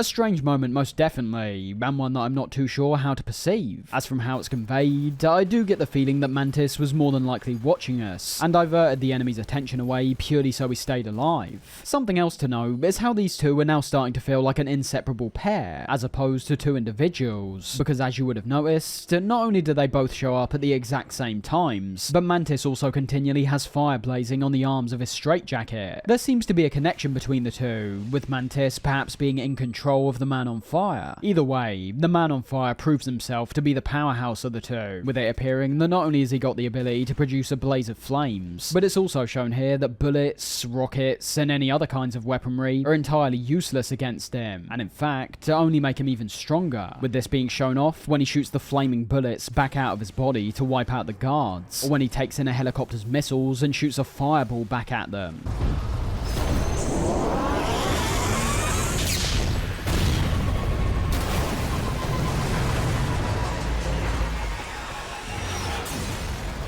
What we can start to realise at this point when looking at his appearance is that we more than likely had several run-ins with this guy in the past. It was initially up in the air, as the Man on Fire was shown from a further away perspective, and was also wearing a large jacket. But with us now getting close-ups of this guy, and the jacket being destroyed, it seems pretty obvious that Volgin somehow made a return. Even when looking at how he shot out the bullets from his body, it's basically the exact same attack we saw him perform during his boss fight in MGS3, now replacing electricity for flames. An interesting development, and one that I feel will only make long-time fans even more engaged, as outside of Mantis, there's admittedly not been a lot of things so far that feel like, or even are related to Metal Gear. Ishmael manages to get rid of the Man on Fire by shooting out one of the nearby sprinklers, confirming once again that ironically, his biggest weakness is just water. And after this, we're introduced to the idea of serious injuries, as well as also showing how this game presents its tips and tricks, that, for some reason, is almost mandatory in video games now, regardless of how simplistic a function may be. And that most definitely goes for the serious injuries, as ultimately, all these work as is a brief moment where you need to find some cover and heal yourself, as opposed to the regenerative healing that's a standard now. For the most part, I not only found these serious injuries to be fairly uncommon, but aside from getting hit with a shotgun blast up close for example, the manner in which you receive a serious injury is quite random to be honest. It's not a matter of getting hit in a certain place too many times or anything like that. You'll get one of these somewhere over your body, and simply have to press E and watch Snake perform first aid on himself. Cover being useful obviously, so any nearby enemies don't interrupt the animation. A fairly useless and awkward addition in practice, because as you'll find when receiving one of these in the midst of a battle, they actually end up taken away from the action. The game intentionally goes into slow motion, and will only stop when healing the injury, where as you can imagine, running for cover while also being unable to sprint or dive results in this very slow process that for me only ever seemed like a rather unnecessary hindrance compared to anything else. And when it comes to the tips prompt that pops up on screen, while never being all that necessary in my opinion, it's not the most intrusive addition compared to other games with this feature. Not to mention, it's quite intuitive too, whereas opposed to many other games which for some reason list all their tips out in one long menu, which for me has always seemed far too overwhelming and convoluted. The tips in this game present themselves in the pause menu, being listed in what I can assume is a random order most of the time, but in cases like this, where we have the serious injuries prompt come up on screen, we can pause the game and immediately read the tip that correlates to that action. Nothing too amazing, and I probably would have liked these to just not be here to begin with, but nothing too bad either. This takes us to the final section of our escape, now having all our faculties with us and finally getting ourselves out of there. You'll notice after treating our injury that for a short period of time, the colours on screen will now be slightly different, erring towards this more bluish, saturated image, like we've gone colourblind for a second. And that ultimately is what happens briefly, with it being speculated that even despite many of these injuries taking place away from the head, the large piece of shrapnel we saw stuck in his skull presses down into Snake's optic nerve, essentially achieving a form of colourblindness for a short period of time. It doesn't impact the gameplay, but is a cool detail regardless, and a very Kojima one at that. Upon heading forward and having Ishmael take out a guard, we finally acquire a pistol, being made to use it a couple times in quick succession when putting out a fire and taking out a couple enemies ourselves. Moments like this make me appreciate even further how well this entire opening's paced. honest. As I've said a few times now, Rebirth might have actually been an even more appropriate title for the prologue, as we go from hardly being able to crawl all the way to here, where we're back to using our sharpshooting skills once again. And adding even further to that, as we reach the exit of the building, we're given our first real opportunity to perform some stealth as well. First having Ishmael cause a distraction, where control was then given back to us, being left alone for the first time without Ishmael's guidance, and having to make our way out the building using our own wits. There's several different ways to get out of this place, which I think works well for those who really take in their environment and try to carefully plan out a route forward.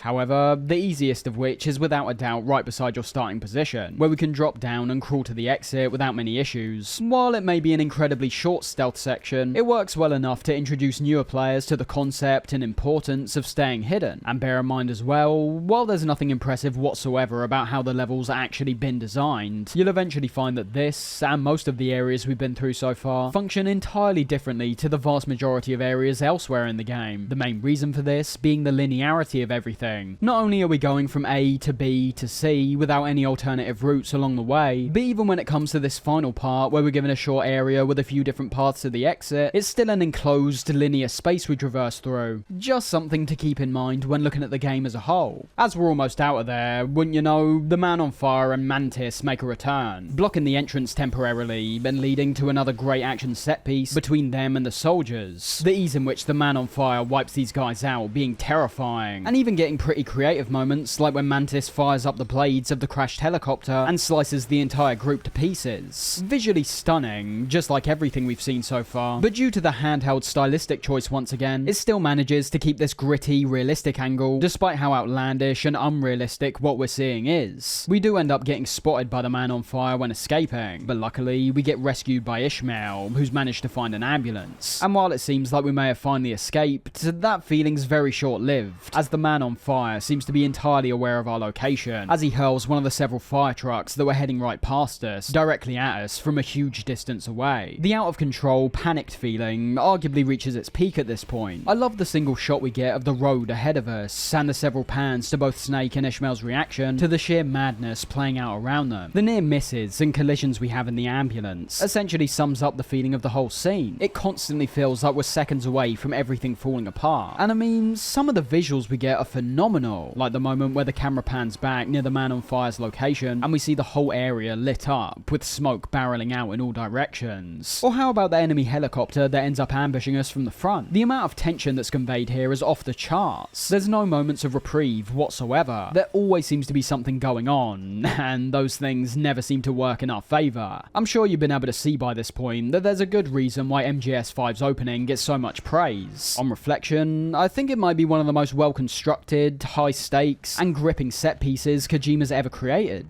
From start to finish, we witness several peaks and troughs, all of which now lead to this final crescendo, where essentially everything we've been seeing comes together to create something genuinely special. The supernatural visuals, the frenetic pace, and the fantastic soundtrack that erupts into a chorus of screeching strings and frenzied brass. Looking away from how you might personally feel about the slow rebuild Snake has at the beginning, I think everything here is timed and executed to perfection. It's still one of the most impressive openings to any game I've played, and constantly grabs the player's attention by escalating the scenarios further and further. You think it can't get more intense, and it steps over that expectation time and time again. And that's only shown off even more blatantly when coming to the final part of this insane intro. We end up crashing the ambulance and get knocked out for a second, and upon waking up, Ishmael's nowhere to be seen. However, upon getting out, it appears like we're done for good this time, as the enemy chopper zeroes in on us. Strangely, however, Mantis returns once again to seemingly help us out, getting one of the most insane visuals of not just the opening, but the entire game, when witnessing a ginormous flaming whale come out of nowhere and eat the chopper, being followed up instantly by the Man on Fire presenting himself, and riding what appears to be a flaming Pegasus. How any of this makes sense, I have no idea, but it makes for some damn memorable moments. One thing that should be pointed out during all this, however, is the change we see in Mantis's appearance when helping us out, as unlike all the times before where his arms were on fire, this time he's instead got what initially appears like a horn sticking out of his head, which, as we'll eventually see, is emulating the horn-like piece of shrapnel that's now sticking out of Snake's head. I'm not sure exactly what this imagery means. Some people theorise it's a sign of when Mantis is controlling other characters, and some theorise it's when other characters take control of Mantis. To me though, I always think it's been more of a visual indication as to who Mantis is currently on the side of. We'll see throughout the game that this guy is is a lot more of an oddball. His intentions are nowhere near as clear-cut as they were in Shadow Moses. As we've already seen, he's helped both the Man on Fire and us several times now, so there appears to be some greater plan he's working towards that we aren't currently privy to. The horn is still a nice touch though, and is a visual indication that in some weird way, Mantis might actually be on our side to a certain degree. Snake ends up getting picked up by someone riding a horse, claiming they're on our side, taking us to a final patch of gameplay where we get chased through the woods by the Man on Fire, looking great just like everything else, but not having much consequence in the way of our actions. We're given a shotgun and are allowed to let rip on this guy essentially, despite us now obviously knowing this is the exact opposite of how we should be tackling this guy. He does actively attack us and deal damage during this chase, having a few different attacks where he lets out a stream of bullets and creates a small tornado of fire on the ground. But again, I'd say this is all more engaging from a visual perspective, as I've always found that as long as you're merely shooting him continually, his attacks aren't lethal enough or rapid enough to deal any substantial damage that'll end up in you getting killed. The guy on the horse talks about reloading at the right times and so on, but it's really not that much of a big deal. It should be fairly easy to get past for even the most casual player. However, this section becomes a whole other story when tackling some of the individual objectives, but we'll get onto that later. Reaching the end of that chaotic intro, we don't particularly lose Mantis and the Man on Fire. Instead, it appears like they leave us themselves. Again, for whatever reason, we don't really know as of right now. When talking with the guy who rescued us, however, it's revealed that this guy actually turns out to be Ocelot. The name's Ocelot. Big boss. You know who I am. That's right, in one of the most bizarre character switch-ups in the entire series, Ocelot for the very first time appears to drop the whole maniacal mastermind oddball act and instead become a far more level-headed character. We can feel this straight away when talking to him, but it only becomes even more apparent when getting deeper into the game. As you would have heard, Patrick Zimmerman has now been replaced with Troy Baker, although this makes a whole lot more sense in Ocelot's case compared to someone like Snake, as we already heard his voice actor change during MGS3, so it's keeping in line with that, I assume. We'll talk a lot more about his character as the game progresses, but as I was saying, Ocelot this time round is a rather strange character due to how he's been conveyed in every other game up to this point. We've seen two variants basically, the MGS3 Ocelot, who was equally quirky, but during the game appeared more amateurish when it came to his approach regarding Snake and Volgin, with only the post-credit sequence confirming this wasn't actually the case. And then we have the Ocelot post-MGS3, someone that becomes increasingly conniving, powerful, and considered when it comes to his plan of action. This guy off the bat is obviously leaning more towards what we saw in MGS3, with there being the interesting dynamic this time of having Ocelot fully on our side, matching up with what we heard in MGS4 when it came to those who distanced themselves from Zero to go and help Big Boss. But unlike his character during the Snake Eater operation, if you're waiting for him to start meowing like a cat or start bragging about his revolvers and shooting skills, I wouldn't bother, because as we'll discover, that guy's long gone. Ocelot gives the lowdown of what our goal will be starting off, first having to save Kaz, who's located in Afghanistan, being captured by the Soviets that have now invaded the country. And for any history buffs out there, with MGS5 being set in 1984, you'll know this ties into the real-life Soviet invasion of Afghanistan that began in 1979 and lasted for around 10 years until the Soviets fully withdrew. The intention as to why Kojima's tied this in with real-life events being somewhat unclear, although, judging from his past work, it's always appeared like he's enjoyed incorporating these real-life elements into his games, perhaps to give his story a greater sense of authenticity, or maybe just being as simple as him showing an interest in these historical events. Bear in mind, we were already told in MGS3 that it wasn't Yuri Gagarin who was the first man in space, but instead it was the boss. And of course, you've also got the large emphasis on the Cold War, and the many fictional switch-ups we see introduced in regards to that. The focus on real-world history can be interesting when done right. As we've frequently seen, the merging of fiction and reality in the series can oftentimes lead way to even greater gateways of thought. For example, having the brother of Solid Snake be the president, or the Patriots being the ones behind the military-industrial complex. If you notice, there's oftentimes an elevation presented that amplifies real-world topics, almost simplifying them to a degree where you're able to more easily understand issues that are substantially deep and complex. Anyways, coming out of the intro, we're brought to Chapter 1, Revenge, seeing a short montage where Snake and Ocelot travel to Afghanistan, with Snake eventually being given his bionic arm, that on the run-up to the game's release was featured on pretty much every single piece of marketing marketing linked to the game. The music in the back is MGS5's main theme, Sins of the Father, where it should be noted this is the first mainline Metal Gear to have no involvement from either of the two main composers who've worked on most of the game so far, those being Harry Gregson Williams and Norihiko Hibino. Williams composing the more outgoing orchestral pieces, and Hibino doing a lot of the music we hear during cutscenes and in-game. Williams does happen to still be involved in this game, producing most of the soundtrack, but there's no compositions from him this time. The bulk of the soundtrack is now being done by Ludwig Forsell, with some additional tracks from Justin Burnett, with Forsell also going on to work with Kojima in his next few projects. We've talked about the soundtrack quite a few times by this point, and while I do enjoy the larger emphasis on these electronic, industrial drone pieces that are closer to soundscapes compared to anything else, there's no way I could ever say the music in this game is anywhere near as memorable as any of the previous Metal Gears. Don't get me wrong, aside from the main theme, I don't get the impression that it's trying to be, but it is a factor that has to be brought up. As for me, the soundtrack has always been one of the most standout elements when it comes to essentially all of the mainline Metal Gears. Going in this different direction most definitely works in terms of the game's overall atmosphere, but because of this, the music becomes less of a highlight. I brought this up earlier when talking about the alert music in Ground Zeroes. You can play me almost any track from a game like MGS2, and I can visualize exactly what part of the game it crops up in, whereas in MGS5, it'd be a complete shot in the dark. Primarily because all the tracks intentionally sound quite similar, and as we'll see, there's significantly less distinctive elements elsewhere in the game compared to something like the struts from MGS2, where the music is made an individual highlight. Themes are gone essentially, as we pretty much saw in MGS4. But when it comes to Sins of the Father,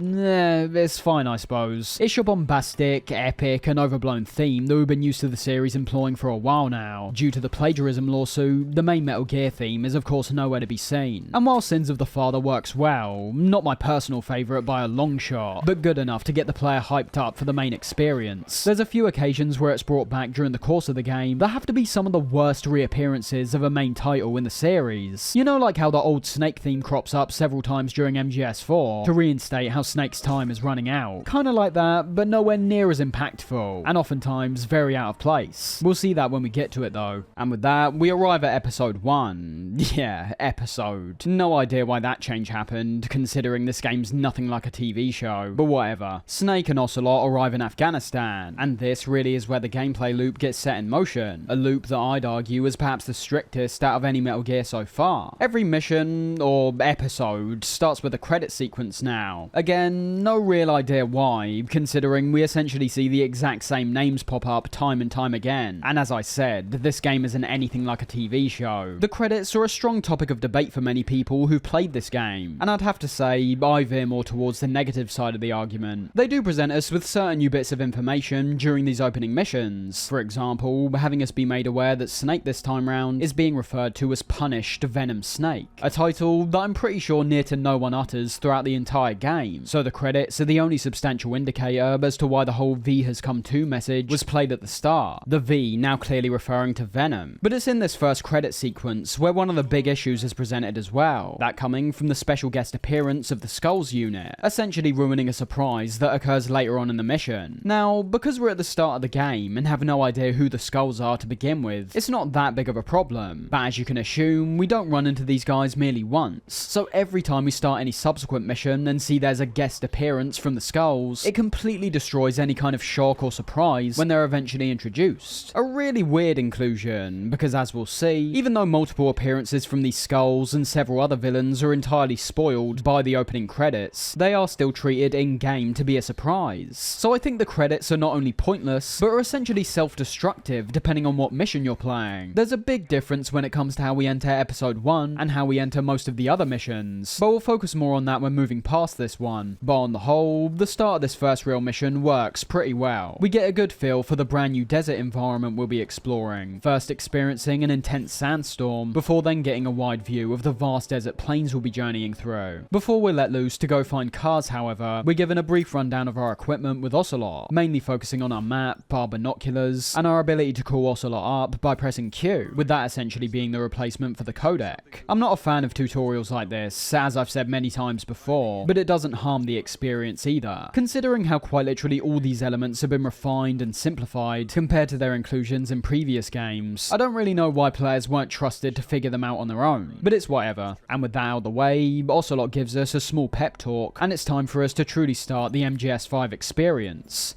Now go! Let the legend come back to life.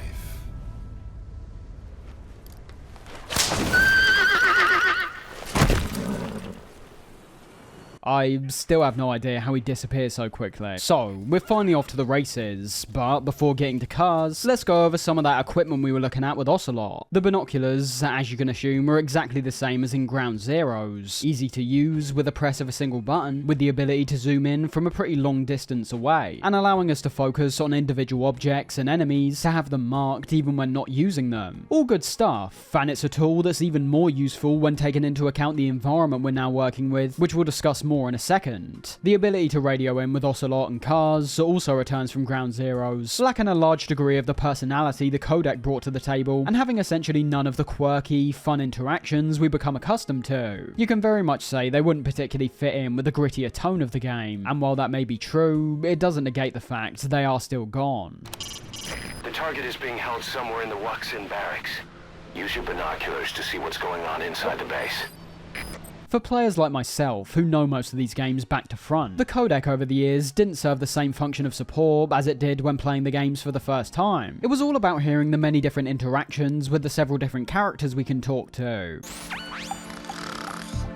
How much longer is this guy gonna sleep? Now, you haven't got those same interactions, and you have no choice over who you talk to. A downside across the board for me. Considering these guys already chirp in whenever you discover something new anyways, I don't even really understand the purpose of a radio button anymore. And then we've got the iDroid, one of the weirdest pieces of equipment we've got, when considering the time period we're in. This is a consistent trend you'll see presents itself in several varying situations as the game goes on, all of which make near to no sense, and make it very apparent from my point of view that Kojima either had no interest when it came to keeping in line with the series timeline, or there was something else going on behind the scenes that meant there was no other choice than to have this stuff be here. And as you can gather by my rather vague latter theory, I'm very much of the belief that Kojima literally did not care at this point, and was going to include whatever ideas he wanted, even if they don't make all that much sense. If you remember, I started referring to this back in MGS4, saying that while that game's core values still very much stay in line with the Metal Gear series we're familiar with, it's what I saw as a turning point towards going in a different direction. MGS5 is the culmination of that in many ways, but sticking solely with the iDroid for now, what we have here is a device that when utilised, presents a holographic interface, allowing us to access a map of the surrounding area, our missions list, and a menu regarding our mother base. Now, there's two ways to look at the iDroid, and with that, we have a major positive on one hand, and a confusing negative on the other. The iDroid is now a majorly streamlined version of all those long, convoluted menus that we had to access during Portable Ops and Peace Walker, so streamlined to where those menus literally don't exist anymore. Everything in the way of staff management, weapons development, and many other new mother base functions are all contained in our iDroid. An absolute game changer in my opinion. Those drawn out processes where we had to navigate through so many menus. With only a few button pushes, we can look at our staff and arrange them as we see fit in a matter of seconds. It's genuinely brilliant. We'll get onto those individual functions when talking about the mother base at large, but in terms of the other two tabs on the iDroid, these are equally great. First off, the map we have here is without a doubt the best one we've had in the series. Maps weren't a typical inclusion for Metal Gear games in the past. There wasn't one in MGS1, there wasn't one in MGS3, and even in the case of MGS2, the pause screen was less of a map, and more just a general layout of the tanker and plant. But taking into account the open world nature of MGS5, it was very much important they got the map right this time round, and they definitely do. I think there is an argument to say that it's a bit too cluttered, with too much information popping up on screen, but when it comes to the functionality of the map itself, everything's laid out very clearly from the several markings we see on it. When it comes to the several key landmarks around Afghanistan, these are marked all over your map, featuring different icons depending on what we're dealing with, whether it be a bridge, a village, or an enemy outpost. You'll see in between all these landmarks are all the connecting roads, something that, as we'll find when looking at how this entire area has been designed, is a very important detail to keep in mind, so we don't get blocked by a dead end and have to go back on ourselves. Adding to this, there's also a satellite view we can activate, giving us a more realistic view of these areas. Useful, as I say, for many of those dead ends we can run into, as what may initially seem like a flat patch of land when looking at the standard view becomes more blatantly a large hill or mountain in the satellite view. When it comes to our objectives, these are also marked incredibly well, typically during a main mission having a yellow box that links either directly to your objective or the general area your mission takes place in, and when it comes to side ops, these are now given a purple area. area. Big enough and a distinct enough colour to catch your eye, while not cluttering up the map too much either. So all that stuff is fantastic. And with how you can also place markers down which then show up in game, and zoom into the map to place these markers even more precisely, there's not much improvement I could think to add to this really. As I say, tidying up the UI a bit would be nice, as I just find there's a bit too many different boxes and writing on the screen, but functionally, I think it works really well. Bear in mind that when you start getting onto the staff side of things and put more men into your intel team, this map will start getting fleshed out with the location of many useful resources that we will want to be attaining, some being finite, with these being marked as obtained upon collecting them, but others being renewable. A slight problem when it comes to the overcrowding issue I brought up, as the more you play, the more this map is going to be filled with even more varying icons, but they are small enough to not be too much of an issue, and once again, they are also genuinely useful. And then of course, there's the missions tab, where as you can assume, we're able to select what mission we'd like to embark on, what side ops we want to mark on our map, as well as also being where we can call in our helicopter. But as I mentioned, there is one standout drawback from the iDroid. Nothing to do with how it functions, because on that basis, it is brilliant, but instead, it's the game, and more specifically, the time period this piece of tech is introduced, which makes near to no sense. We're talking about a device that projects a holographic interface in front of you, and appears to be the size of a mobile phone. And talking of mobile phones, you have to put into perspective that they don't even really exist during the period MGS5 is set. A Google search will tell you the first mobile phone was created in the 70s, but we all know it was only around the 90s where they became widely available on a global scale. Same goes for things like laptops, desktop computers, and many other devices we use today. It's not just the fact they weren't common, but when compared to something like the iDroid, they appear like these bulky, archaic pieces of technology. Now, some of you might be thinking about how Metal Gear is a fantasy, and even within this fantasy, it makes sense for Snake to have this high-tech, futuristic equipment considering the position he's in and the missions he's embarking on. And all these things would be true, if not for the fact that excluding Metal Gear Rising, the final game chronologically in the MGS timeline, that being MGS4, presents items like the iPod, MacBook, and Sony Ericsson mobile phone. Even removing the more intuitive functionality of the iDroid from the equation, all that really needs to be looked at to see the problem is the interface. One works with holograms, something that even in our modern day is still trying to be refined to a point of appropriate and effective usage, and the other uses screens. The iDroid has a map functionality that beats any satellite or radar images we've had before, can play cassette tapes that are presumably internally stored within it, can manually call in additional support like helicopters on the fly, and can even send commands back to Mother Base. I'm not ignorant, of course. These things are all here because Kojima doesn't care about the continuity matching up with the iDroid. He wants a device that effectively compresses all the drawn-out menus we experienced in Peace Walker, and more than likely just prefer the design of the iDroid we see in-game to any other potential concepts. And ultimately, I can let this one slide. The thought does always pop into my head that a device as futuristic as this seems quite out of place considering the time period, but it's not a massive deal because of how well it functions. Just keep in mind, however, this is only the first instance of this. There's quite a few other aspects of this game that fall into the exact same trap, and in a way where these things don't just seem out of place, but are unavoidably strange and somewhat awkward because of that fact. Coming back to the mission at hand, it is time for us to go track down Miller, with the route we're given towards his location being exactly the kind of thing I was hoping for when getting players slowly accustomed to many of the new mechanics and different dynamics we're now working with. While the entirely open landscape leaves a greater opportunity than ever before to have players carry out their mission in the manner they see most fit, listening to Ocelot and following his guidance is a great example of holding the player's hand, but not so tight that they're not learning from their own experiences and potential mistakes. We can gauge this immediately from the first outpost we run into, with the only real advice being things we've heard in the past. Mark enemies with the binoculars, use old strategies that worked before, but that's exactly what you want in my view.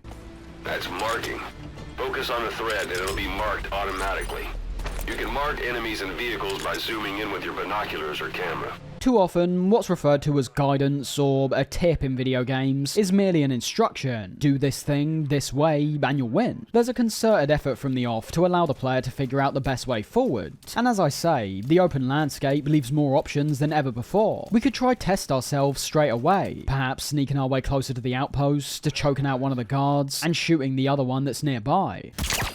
Maybe you go in using no weapons whatsoever. Maybe you jump on your brand new horse and walk right past the guards. Or if you really don't want to engage, you can take the time to create a good amount of distance between you and the outpost and avoid the risk of getting caught altogether. There's no forced tutorial moments like having you try out certain weapons or hiding a body in a set location. It's all up to you, and I think that's great. In many ways, our first encounter with an outpost marks what this game's philosophy is all about, and in my eyes, that's the idea of giving more freedom to the player than ever before. We've skirted over quite a few new mechanics there, but best believe we'll be touching on them in due time. For now, we're able to make our way past the outpost and towards the village we're observing. Just like many other open world games, I'd say it's not a great idea to merely dash straight towards all these objectives, at least when you're starting off, because as you can see, there's now many small buildings and huts placed around the environment that usually hold some useful items inside. Mainly these will be things like resources, diamonds, and maybe even a blueprint for a new piece of equipment. These are great to begin with, further encouraging exploration from the player's point of view and making them divert from their set route. The rewards you get, while usually being rather inconsequential, can definitely build up over time, and when it comes to the idea itself, you tend to find that discovering buildings like these that you're actually able to enter makes the world feel a lot more dynamic and alive. We can see this when looking back to the GTA series, where especially when it comes to GTA 5, many players were disappointed by the reduced number of interiors compared to 4. Judging by those opinions, it doesn't even seem like these interiors would need to have a purpose. Merely allowing the player to enter a large amount of buildings will in turn develop a greater sense of authenticity and realism. And while in MGS5's case, you still have quite a few of these buildings being barricaded up and locked off, it's still an overall step in a good direction. It reminds me somewhat of the small storerooms in MGS3, but being placed more frequently, on a wider scale, and in a manner that works effectively with the open world design. Only thing I will say against these is how they're very much lacking in variation, with both the interiors and exteriors being near identical for the vast majority of these. And as I mentioned before, these can be a pretty useful thing to look out for at the start of the game, but the longer you play the game and the more progress you make, these small pit stops no longer become worth it really. Aside from the blueprints, there's no real need to go and collect the resources after a certain point. That's not to say they aren't still useful, it just becomes a matter of if you want to spend time diverting from your mission for rewards that'll only become more and more minuscule the longer you play. On the run up to the village, we get an example of how well structured some of the landscapes in different areas can be, and how useful they can be when it comes to observation and our plan of action. As you'll notice, the terrain isn't just one flat desert plain, but instead, when it comes to the areas we can play in, as well as the background scenery that we can't make our way to, you can see an adherence to these tall mountains, rocky landscapes, and frequent inclines and declines. It's that last one which I find to be the most important in a gameplay sense though. I suppose you could say the tall mountains make the scene as a whole feel more realistic and complete. The many different rocks, boulders, and trees once again adds to the realism, on top of also presenting an obstacle you need to bypass. But it's the more unconventional shaping of the terrain we see when moving away from the main roads that not only presents a greater sense of realism once again, but it can also work as an advantage or a potential threat. We can see the advantage when drawing up to this small village, being able to find this elevated position that gives a great chance to overlook the entire village, marking down guards with our binoculars and planning out a route to our destination. This isn't the only example of this, as you could assume. These overlooks, which are baked right into the environment, are a design choice that crop up numerous times in many different areas, taking full advantage of one of MGS5's distinct principles that differ from previous games. The linearity of the past games didn't mean there wasn't any separate pathways or opportunities to do some recon, but these options were far more limited of course. I'm mainly referring to MGS3 and 4 in this case, considering 1 and 2 were oftentimes so claustrophobic that doing any kind of recon was quite difficult to begin with, and almost irrelevant if you're paying attention to the radar. But even in the case of MGS4, you aren't able to travel around the battlefield and observe your enemy to anywhere near the same degree as what we see in 5. Bear in mind, we're only paying attention to this one outlook right now, but if you travel around the perimeter of the village, you'll end up finding similar positions where you can get even more alternate views, ones that will give you a different perspective on the camp itself, perhaps making you change your plan of action in accordance with the different pathways that now appear more or less tangible, and also will give another good opportunity to mark down even more enemies that may have initially been concealed by buildings. Looking at the village itself, it's nothing all that special from a visual point of view, with that going for a large amount of the structures and outposts in the Afghanistan map in my opinion. There's lots of detail obviously, and I suppose you could describe the buildings here as being more on the authentic side of things, but aside from the 2-floored command post building, which is where our current goal is located, all the buildings around it look almost the exact same. You've got some brief bits of variation, with some having metal barriers with graffiti on them, others featuring signs and scrap metal metal on the roofs, but when looking solely at the buildings, they're all basically these small boxes made out of bricks, with most of them not even having the benefit of featuring interiors to give some variety on the inside. Some do, and when put in the context of a sneaking section, as opposed to the exploratory element we saw in the ones spread across the world, they have the potential to open up the gameplay to quite an impressive extent sometimes, working as a form of cover while you wait for a good moment to pounce, or merely serving as an alternate route you can go down when you're perhaps avoiding the enemy. And finally making our way inside the village, I think this location does a pretty great job at giving us an idea on how stealth will be handled in this game, with some aspects being familiar to the Metal Gears of the past, and others being more in the vein of what we saw in Ground Zeroes. I tended to have the view in the past, one that I now feel is wrong I might add, that because of the open world nature of MGS5, where all these areas are now accessible outside of each individual mission, this in turn led to a decline in how they're designed. And I can still see where I was coming from somewhat, as linking back to the linearity we saw in previous titles, the multiple routes we had in many areas all tended to lead directly to either one exit or one of several exits to the next area. Not always, but most of the time. The difference with MGS5 is that you've still got all those different routes, but this time there is no set exit, and I think in practice that works brilliantly. As much like I feel with many of the Hitman games, your individual approach now becomes far more important. Remember, this is no longer about how well a level's designed to lead you towards your goal, whereas linear games thrive off that, and I think predominantly require that kind of approach. It just wouldn't work for this more open play zone. We're getting freedom, but at the potential cost of players getting sidetracked, or simply heading in the wrong direction. Good examples here for me will be the small flow of water that runs throughout the village, and the embankments that run alongside it. When going prone, the embankment ends up as a great form of cover, with the position of our camera still giving us quite an easy time locating the enemies, despite them not being able to see us. But at the same time, we only really need to head down this pathway when it's going to actually help us out, with this coming back to aspects like our destination, and the potential threats and obstacles that may stand in our way. All good stuff, with the many interiors, elevated positions, broken down walls we can jump over, and guards that stand in our way. It's an immediate return to the stealth formula the series is best known for. While combat may be an even more effective option, notice there's no gunfire and explosions ringing out.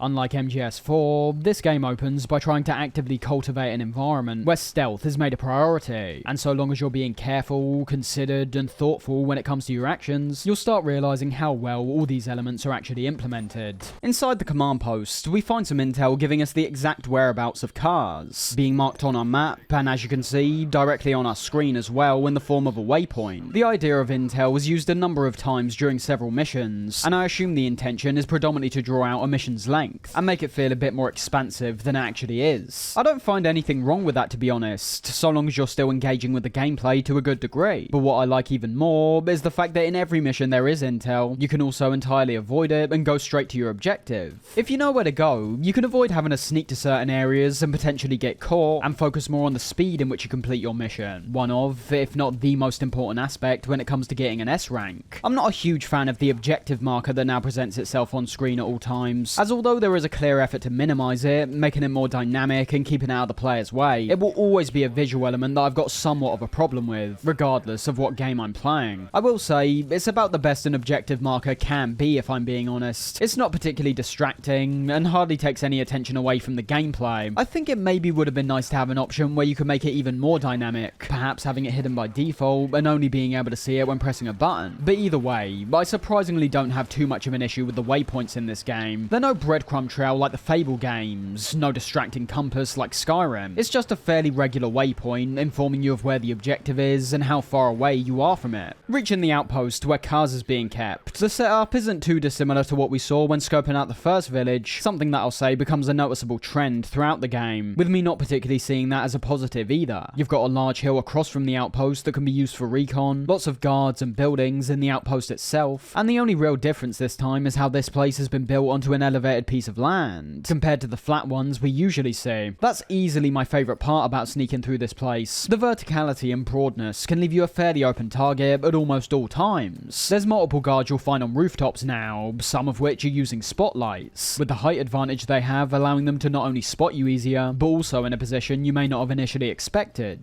Unlike the previous village, the buildings are now also far more condensed, with significantly more of these ones being inaccessible. The claustrophobia this brings when it comes to the gameplay leaving a much smaller margin for error compared to the more open spaces in the game. Although it may not sometimes feel like it, the enemy sight lines are about as broad as they've ever been. Whether you're crawling, crouching, or running, enemies will become suspicious from much further away, still being lenient to the point where it can sometimes seem like there's one too many soldiers with cataracts, but nowhere near as much compared to some of the previous games. In MGS2, you could literally be standing right in front of someone who's in the same room, and because their cone of vision is just a bit too far away, they don't think anything's wrong. The reason I bring this up is that this principle obviously still applies to these tighter areas. With enemies now being more capable of spotting you from longer ranges, you can naturally assume that being up close can give you an even trickier time, and that's very much the case. As I talked about in Ground Zeroes, detection can now also be heavily based on aspects like how bright the position you're in is, and throughout this place, there's no question that when you're infiltrating during the nighttime, there's many things put in place to try and impede your progress. We obviously had those spotlights I talked about, with guards not just overlooking the areas outside of the outpost, but also some others who are observing the small pathways within the outpost itself. But simultaneously, you've also got some pretty dark spots that don't just help conceal you, but equally can have that enemy hiding within them as well. A new idea we can see implemented to try and counteract the bright lights somewhat are the new generators that crop up in many of the different facilities throughout the game, being essentially the same as the power grid we could shut down in Ground Zeroes, working as a temporary way to cut out the lights and sneak through the shadows until someone turns it back on, and perhaps being even more effective as an outright distraction, throwing all the guards in the area off balance for a moment, with certain guards moving away from their regular positions to come investigate why the generator's turned off. Nothing too deep, but when used effectively, can help the player out significantly. We do eventually discover Miller, finding him handcuffed to a pipe, and upon closer inspection, it appears that he's sustained a significant amount of damage from what we can assume is the torture he's had to endure. One of his eyes appears to be injured, with the other appearing milky white, and when looking at his lower body, it now seems like both his right arm and left leg have been cut off, Miller experiencing a similar phantom pain to Snake. It's another reminder towards all the things we've lost coming off the back of Ground Zeroes. We lost our home, our men, and now Snake and Miller have even lost some of their limbs. What took you so long? All we need to do now is pick up cars and get out of there via a helicopter, although as we'll see, things aren't really as simple as that. There's a brief Easter egg we can experience that a lot of people will more than likely miss, due to there being no button prompt for it. But when Cars mentions waiting 9 years to hear a familiar phrase, we're actually able to utter that phrase by pressing a button. Kept you waiting, huh? Come on. Say it for all time's sake. Kept you waiting, huh? As we make our way towards the helicopter, the area begins to get filled with this incredibly thick fog, and with our ride having to back out to find a new landing zone, we're introduced to the skulls that were mentioned during the opening credits. And while their initial appearance had me holding my breath and almost rolling my eyes, predominantly because they look like your standard, overdone zombie mobs, there's a lot of things I actually really like about these guys. I'd say first, that it's the initial deferral of expectations. What seem to be some pretty standard zombies start moving around and twitching in a really fast, erratic, and strange manner, and with how they all move together, leaping high into the sky and landing with ease, we get a real sense these guys aren't just mindless freaks. There seems to be a real sense of coordination and power to each of them that makes them immediately intimidating. Something else I'd say is intimidating is their appearance, all looking the same as each other, but having this incredibly weird, otherworldly look, as if the glowing blue eyes weren't enough. You've also got their grey coloured skin, their unusual uniforms, and of course, their movement and unique abilities. I also love the Skulls theme that plays whenever we run into them, having this frenetic synth pattern being played that perfectly fits into the outlandishness of the situation at large.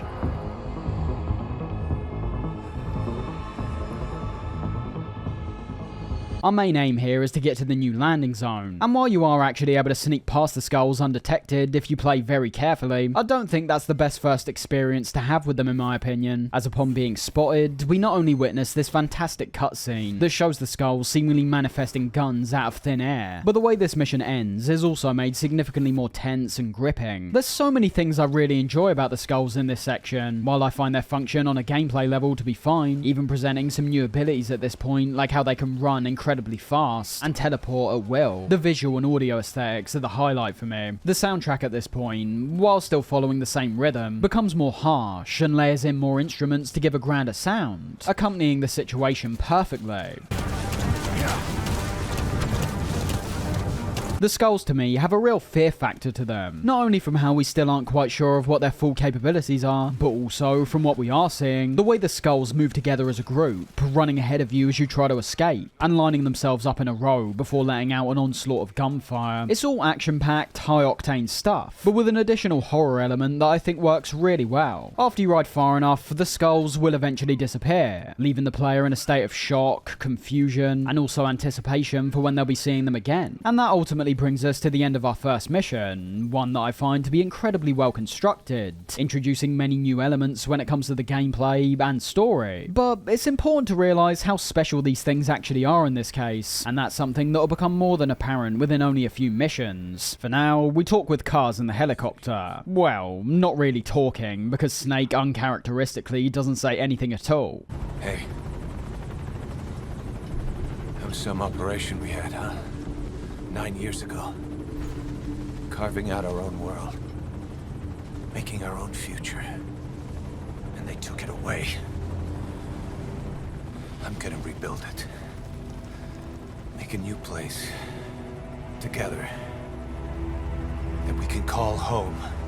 Miller wants to rebuild the MSF and Mother Base, with that silence from Snake creating a new kind of dynamic that only becomes increasingly prevalent as the game continues. In Peace Walker, although we find out towards the end that Kaz was actually a bit more slimy than we thought, hiding information so that he could essentially get his own way, there was always discussion between Snake and him to show that Snake was still the main man in charge, and that's how it should be. He was the main figurehead for the MSF. In situations like our talk in the helicopter though, it's made to seem like everything we're doing is to solely suit the benefits of Kaz, even if that may not be the case. I'll say now, the main reason I bring this up is because this isn't a confined issue, and leads to one of the biggest criticisms this game received over the years. That's the thing, however, most people I've seen talk about this only come at it from merely one point of view, that being the lack of dialogue and essentially a lack of any performance whatsoever from Snake. And that is a big problem, as we'll eventually see. Silence.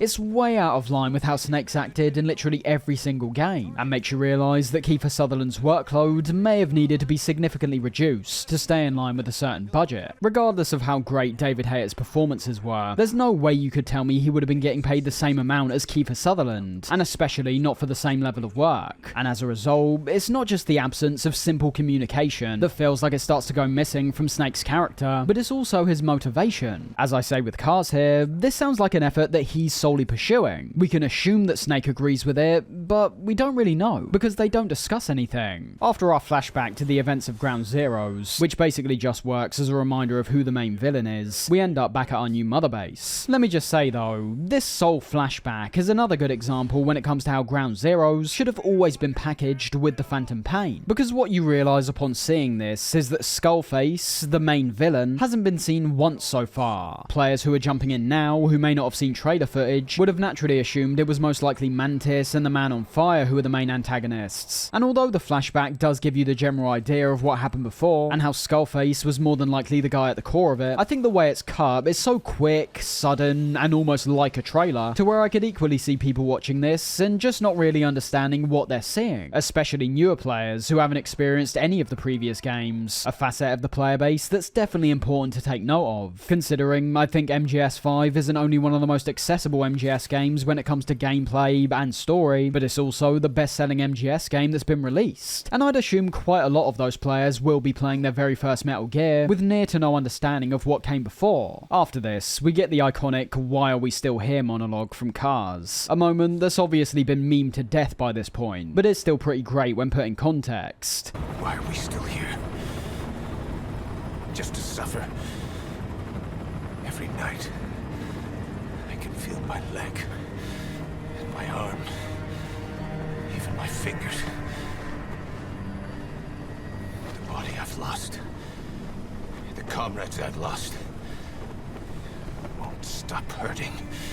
It's all revolved around pain, starting with the phantom pain that you and Kaz are literally experiencing from the limbs you've lost, but also the pain of losing basically everything they had. The phantom pain title has multiple meanings, and that only gets reinforced the more we witness across the game. With Snake and Miller, they're experiencing a pain in a mental sense. They're being tormented by what happened in the past. But as Kaz mentions, he wants their enemies to give back their past. He wants what they lost to be returned. That doesn't remove the pain they initially endured, good, but so long as they return to a status quo and reclaim their former glory, that pain will be a phantom. It's all quite open, so there's multiple meanings that can be extrapolated from the idea of a metaphorical or symbolic phantom pain, but it's all interesting to think about regardless.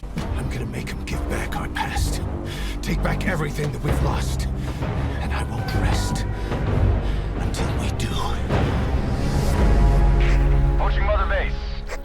Arriving at our new mother base, while obviously not being as expansive compared to what we had at the end of Peace Walker, considering this is the first real time we're getting eyes on this thing from an in-game perspective, the loss admittedly doesn't feel as strong to me. In Peace Walker, mother base was equivalent to a diorama, whereas now we really get a sense of scale that wasn't felt previously. Mother base right now is merely one large platform, but as Kars says, this is merely the starting point. A large amount of the walls here are covered with scaffolding, reinforcing how recent this development's begun, and reminding us that for all those years where Snake was in a coma, Kars would have essentially been out in the wilderness, with no home that he could build off. This takes us to a brief tutorial with Ocelot, where as it says on screen, we're being taught how the mother base will work this time. From the start, you'll be able to see we can now step foot on the base itself, and that isn't something that's solely contained to this one mission. Mother base is now a place we can return to whenever we want, and already, I think that idea is inherently fantastic, because as we go through the game, rebuilding our foundations and strengthening our army, this can all be reflected when returning to Mother Base and looking around for a while. The sense of progression can feel incredibly strong with continued visits throughout the game, as your one sole platform at the start eventually branches out into a huge multi-platform hub in the middle of the ocean. On paper, allowing the player to wander around their base is already a cool idea, but taking into account the only real progression we saw in Peace Walker was based on the diorama in the background, which I think most players will more than likely skip right over, and also tabs like the staff menu that get filled out with the more people you recruit. The impact just wasn't there in my opinion with Peace Walker. Your army is a big part of these games. They're supposed to feel like part of your family, and whereas back then they were confined to your menus and brief appearances if you select them during missions, now we can see them wandering freely about Mother Base. We can check our staff list to see who's on patrol and actually go find them. Your army feels more alive, and I think the concept of Mother Base is so much more realised than it was before. In terms of this tutorial though, despite it being a fairly odd and out of place patch of gameplay, it does admittedly relay a lot of the mechanics from Peace Walker that were only explained through walls and walls of text before. While not being all that complicated, the whole Mother Base system does require at least some explaining, and ultimately, I prefer what we get here compared to back then. As I've said a fair few times at this point, I'm very much of the belief that in video games, the best way you can get someone to learn something is by having them do that thing. And while not being implemented all that intelligently, that is what we end up doing here, being instructed by Ocelot to perform a selection of actions, such as doing a Fulton recovery, developing items, and how we can now call these items in via a box that gets parachuted down from the sky.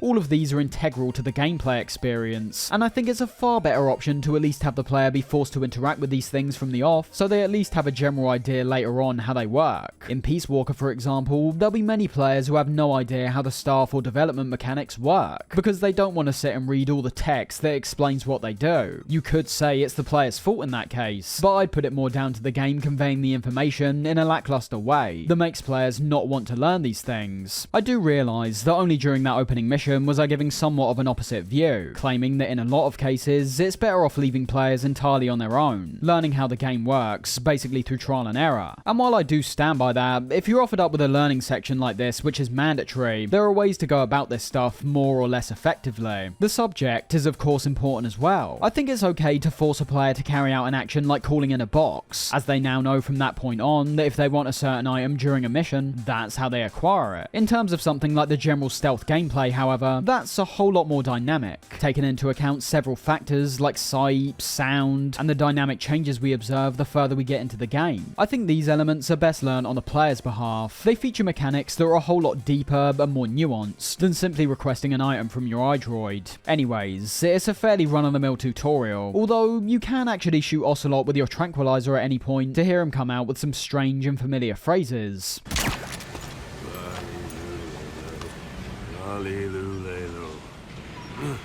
From there, we're brought back to the helicopter, and while Mother Base may be a hub in a story sense, the chopper is most definitely more of a hub in a gameplay one. This is mainly because of its significance when going into another mission. Whenever you want to start another one up, or return to Mother Base, you have to come back here. But it's also the place you'll most likely find yourself stopping and going through some of the other menus and tabs. One of those is obviously the development tab, the place where you're able to look at all the equipment you can unlock throughout the game. And I'll be honest, I would have liked to see the same level of streamlining implemented with this tab as we do with many of the others. While I think the icons have been improved over Peace Walker, now giving you more detailed illustrations for your weapons and equipment, and also pictures for the new outfits we have, I find the layout to be too confined and confusing. I'm still a fan of how everything's on show, regardless of if you can unlock it yet, as it works as a great incentive for players that are looking for a certain weapon, or perhaps an upgrade to a uniform they enjoy using. Upon selecting any of these, we're told what it will take for us to develop them, presenting a new goal for players to work towards outside the missions. I like all the tabs that separate the weapon types, I like the fairly detailed descriptions on the right hand side, and the sheer amount of things we can unlock is incredibly impressive. Although the system itself is more in line with Peace Walker, I think it makes more sense to compare what we have in this game to MGS4 instead,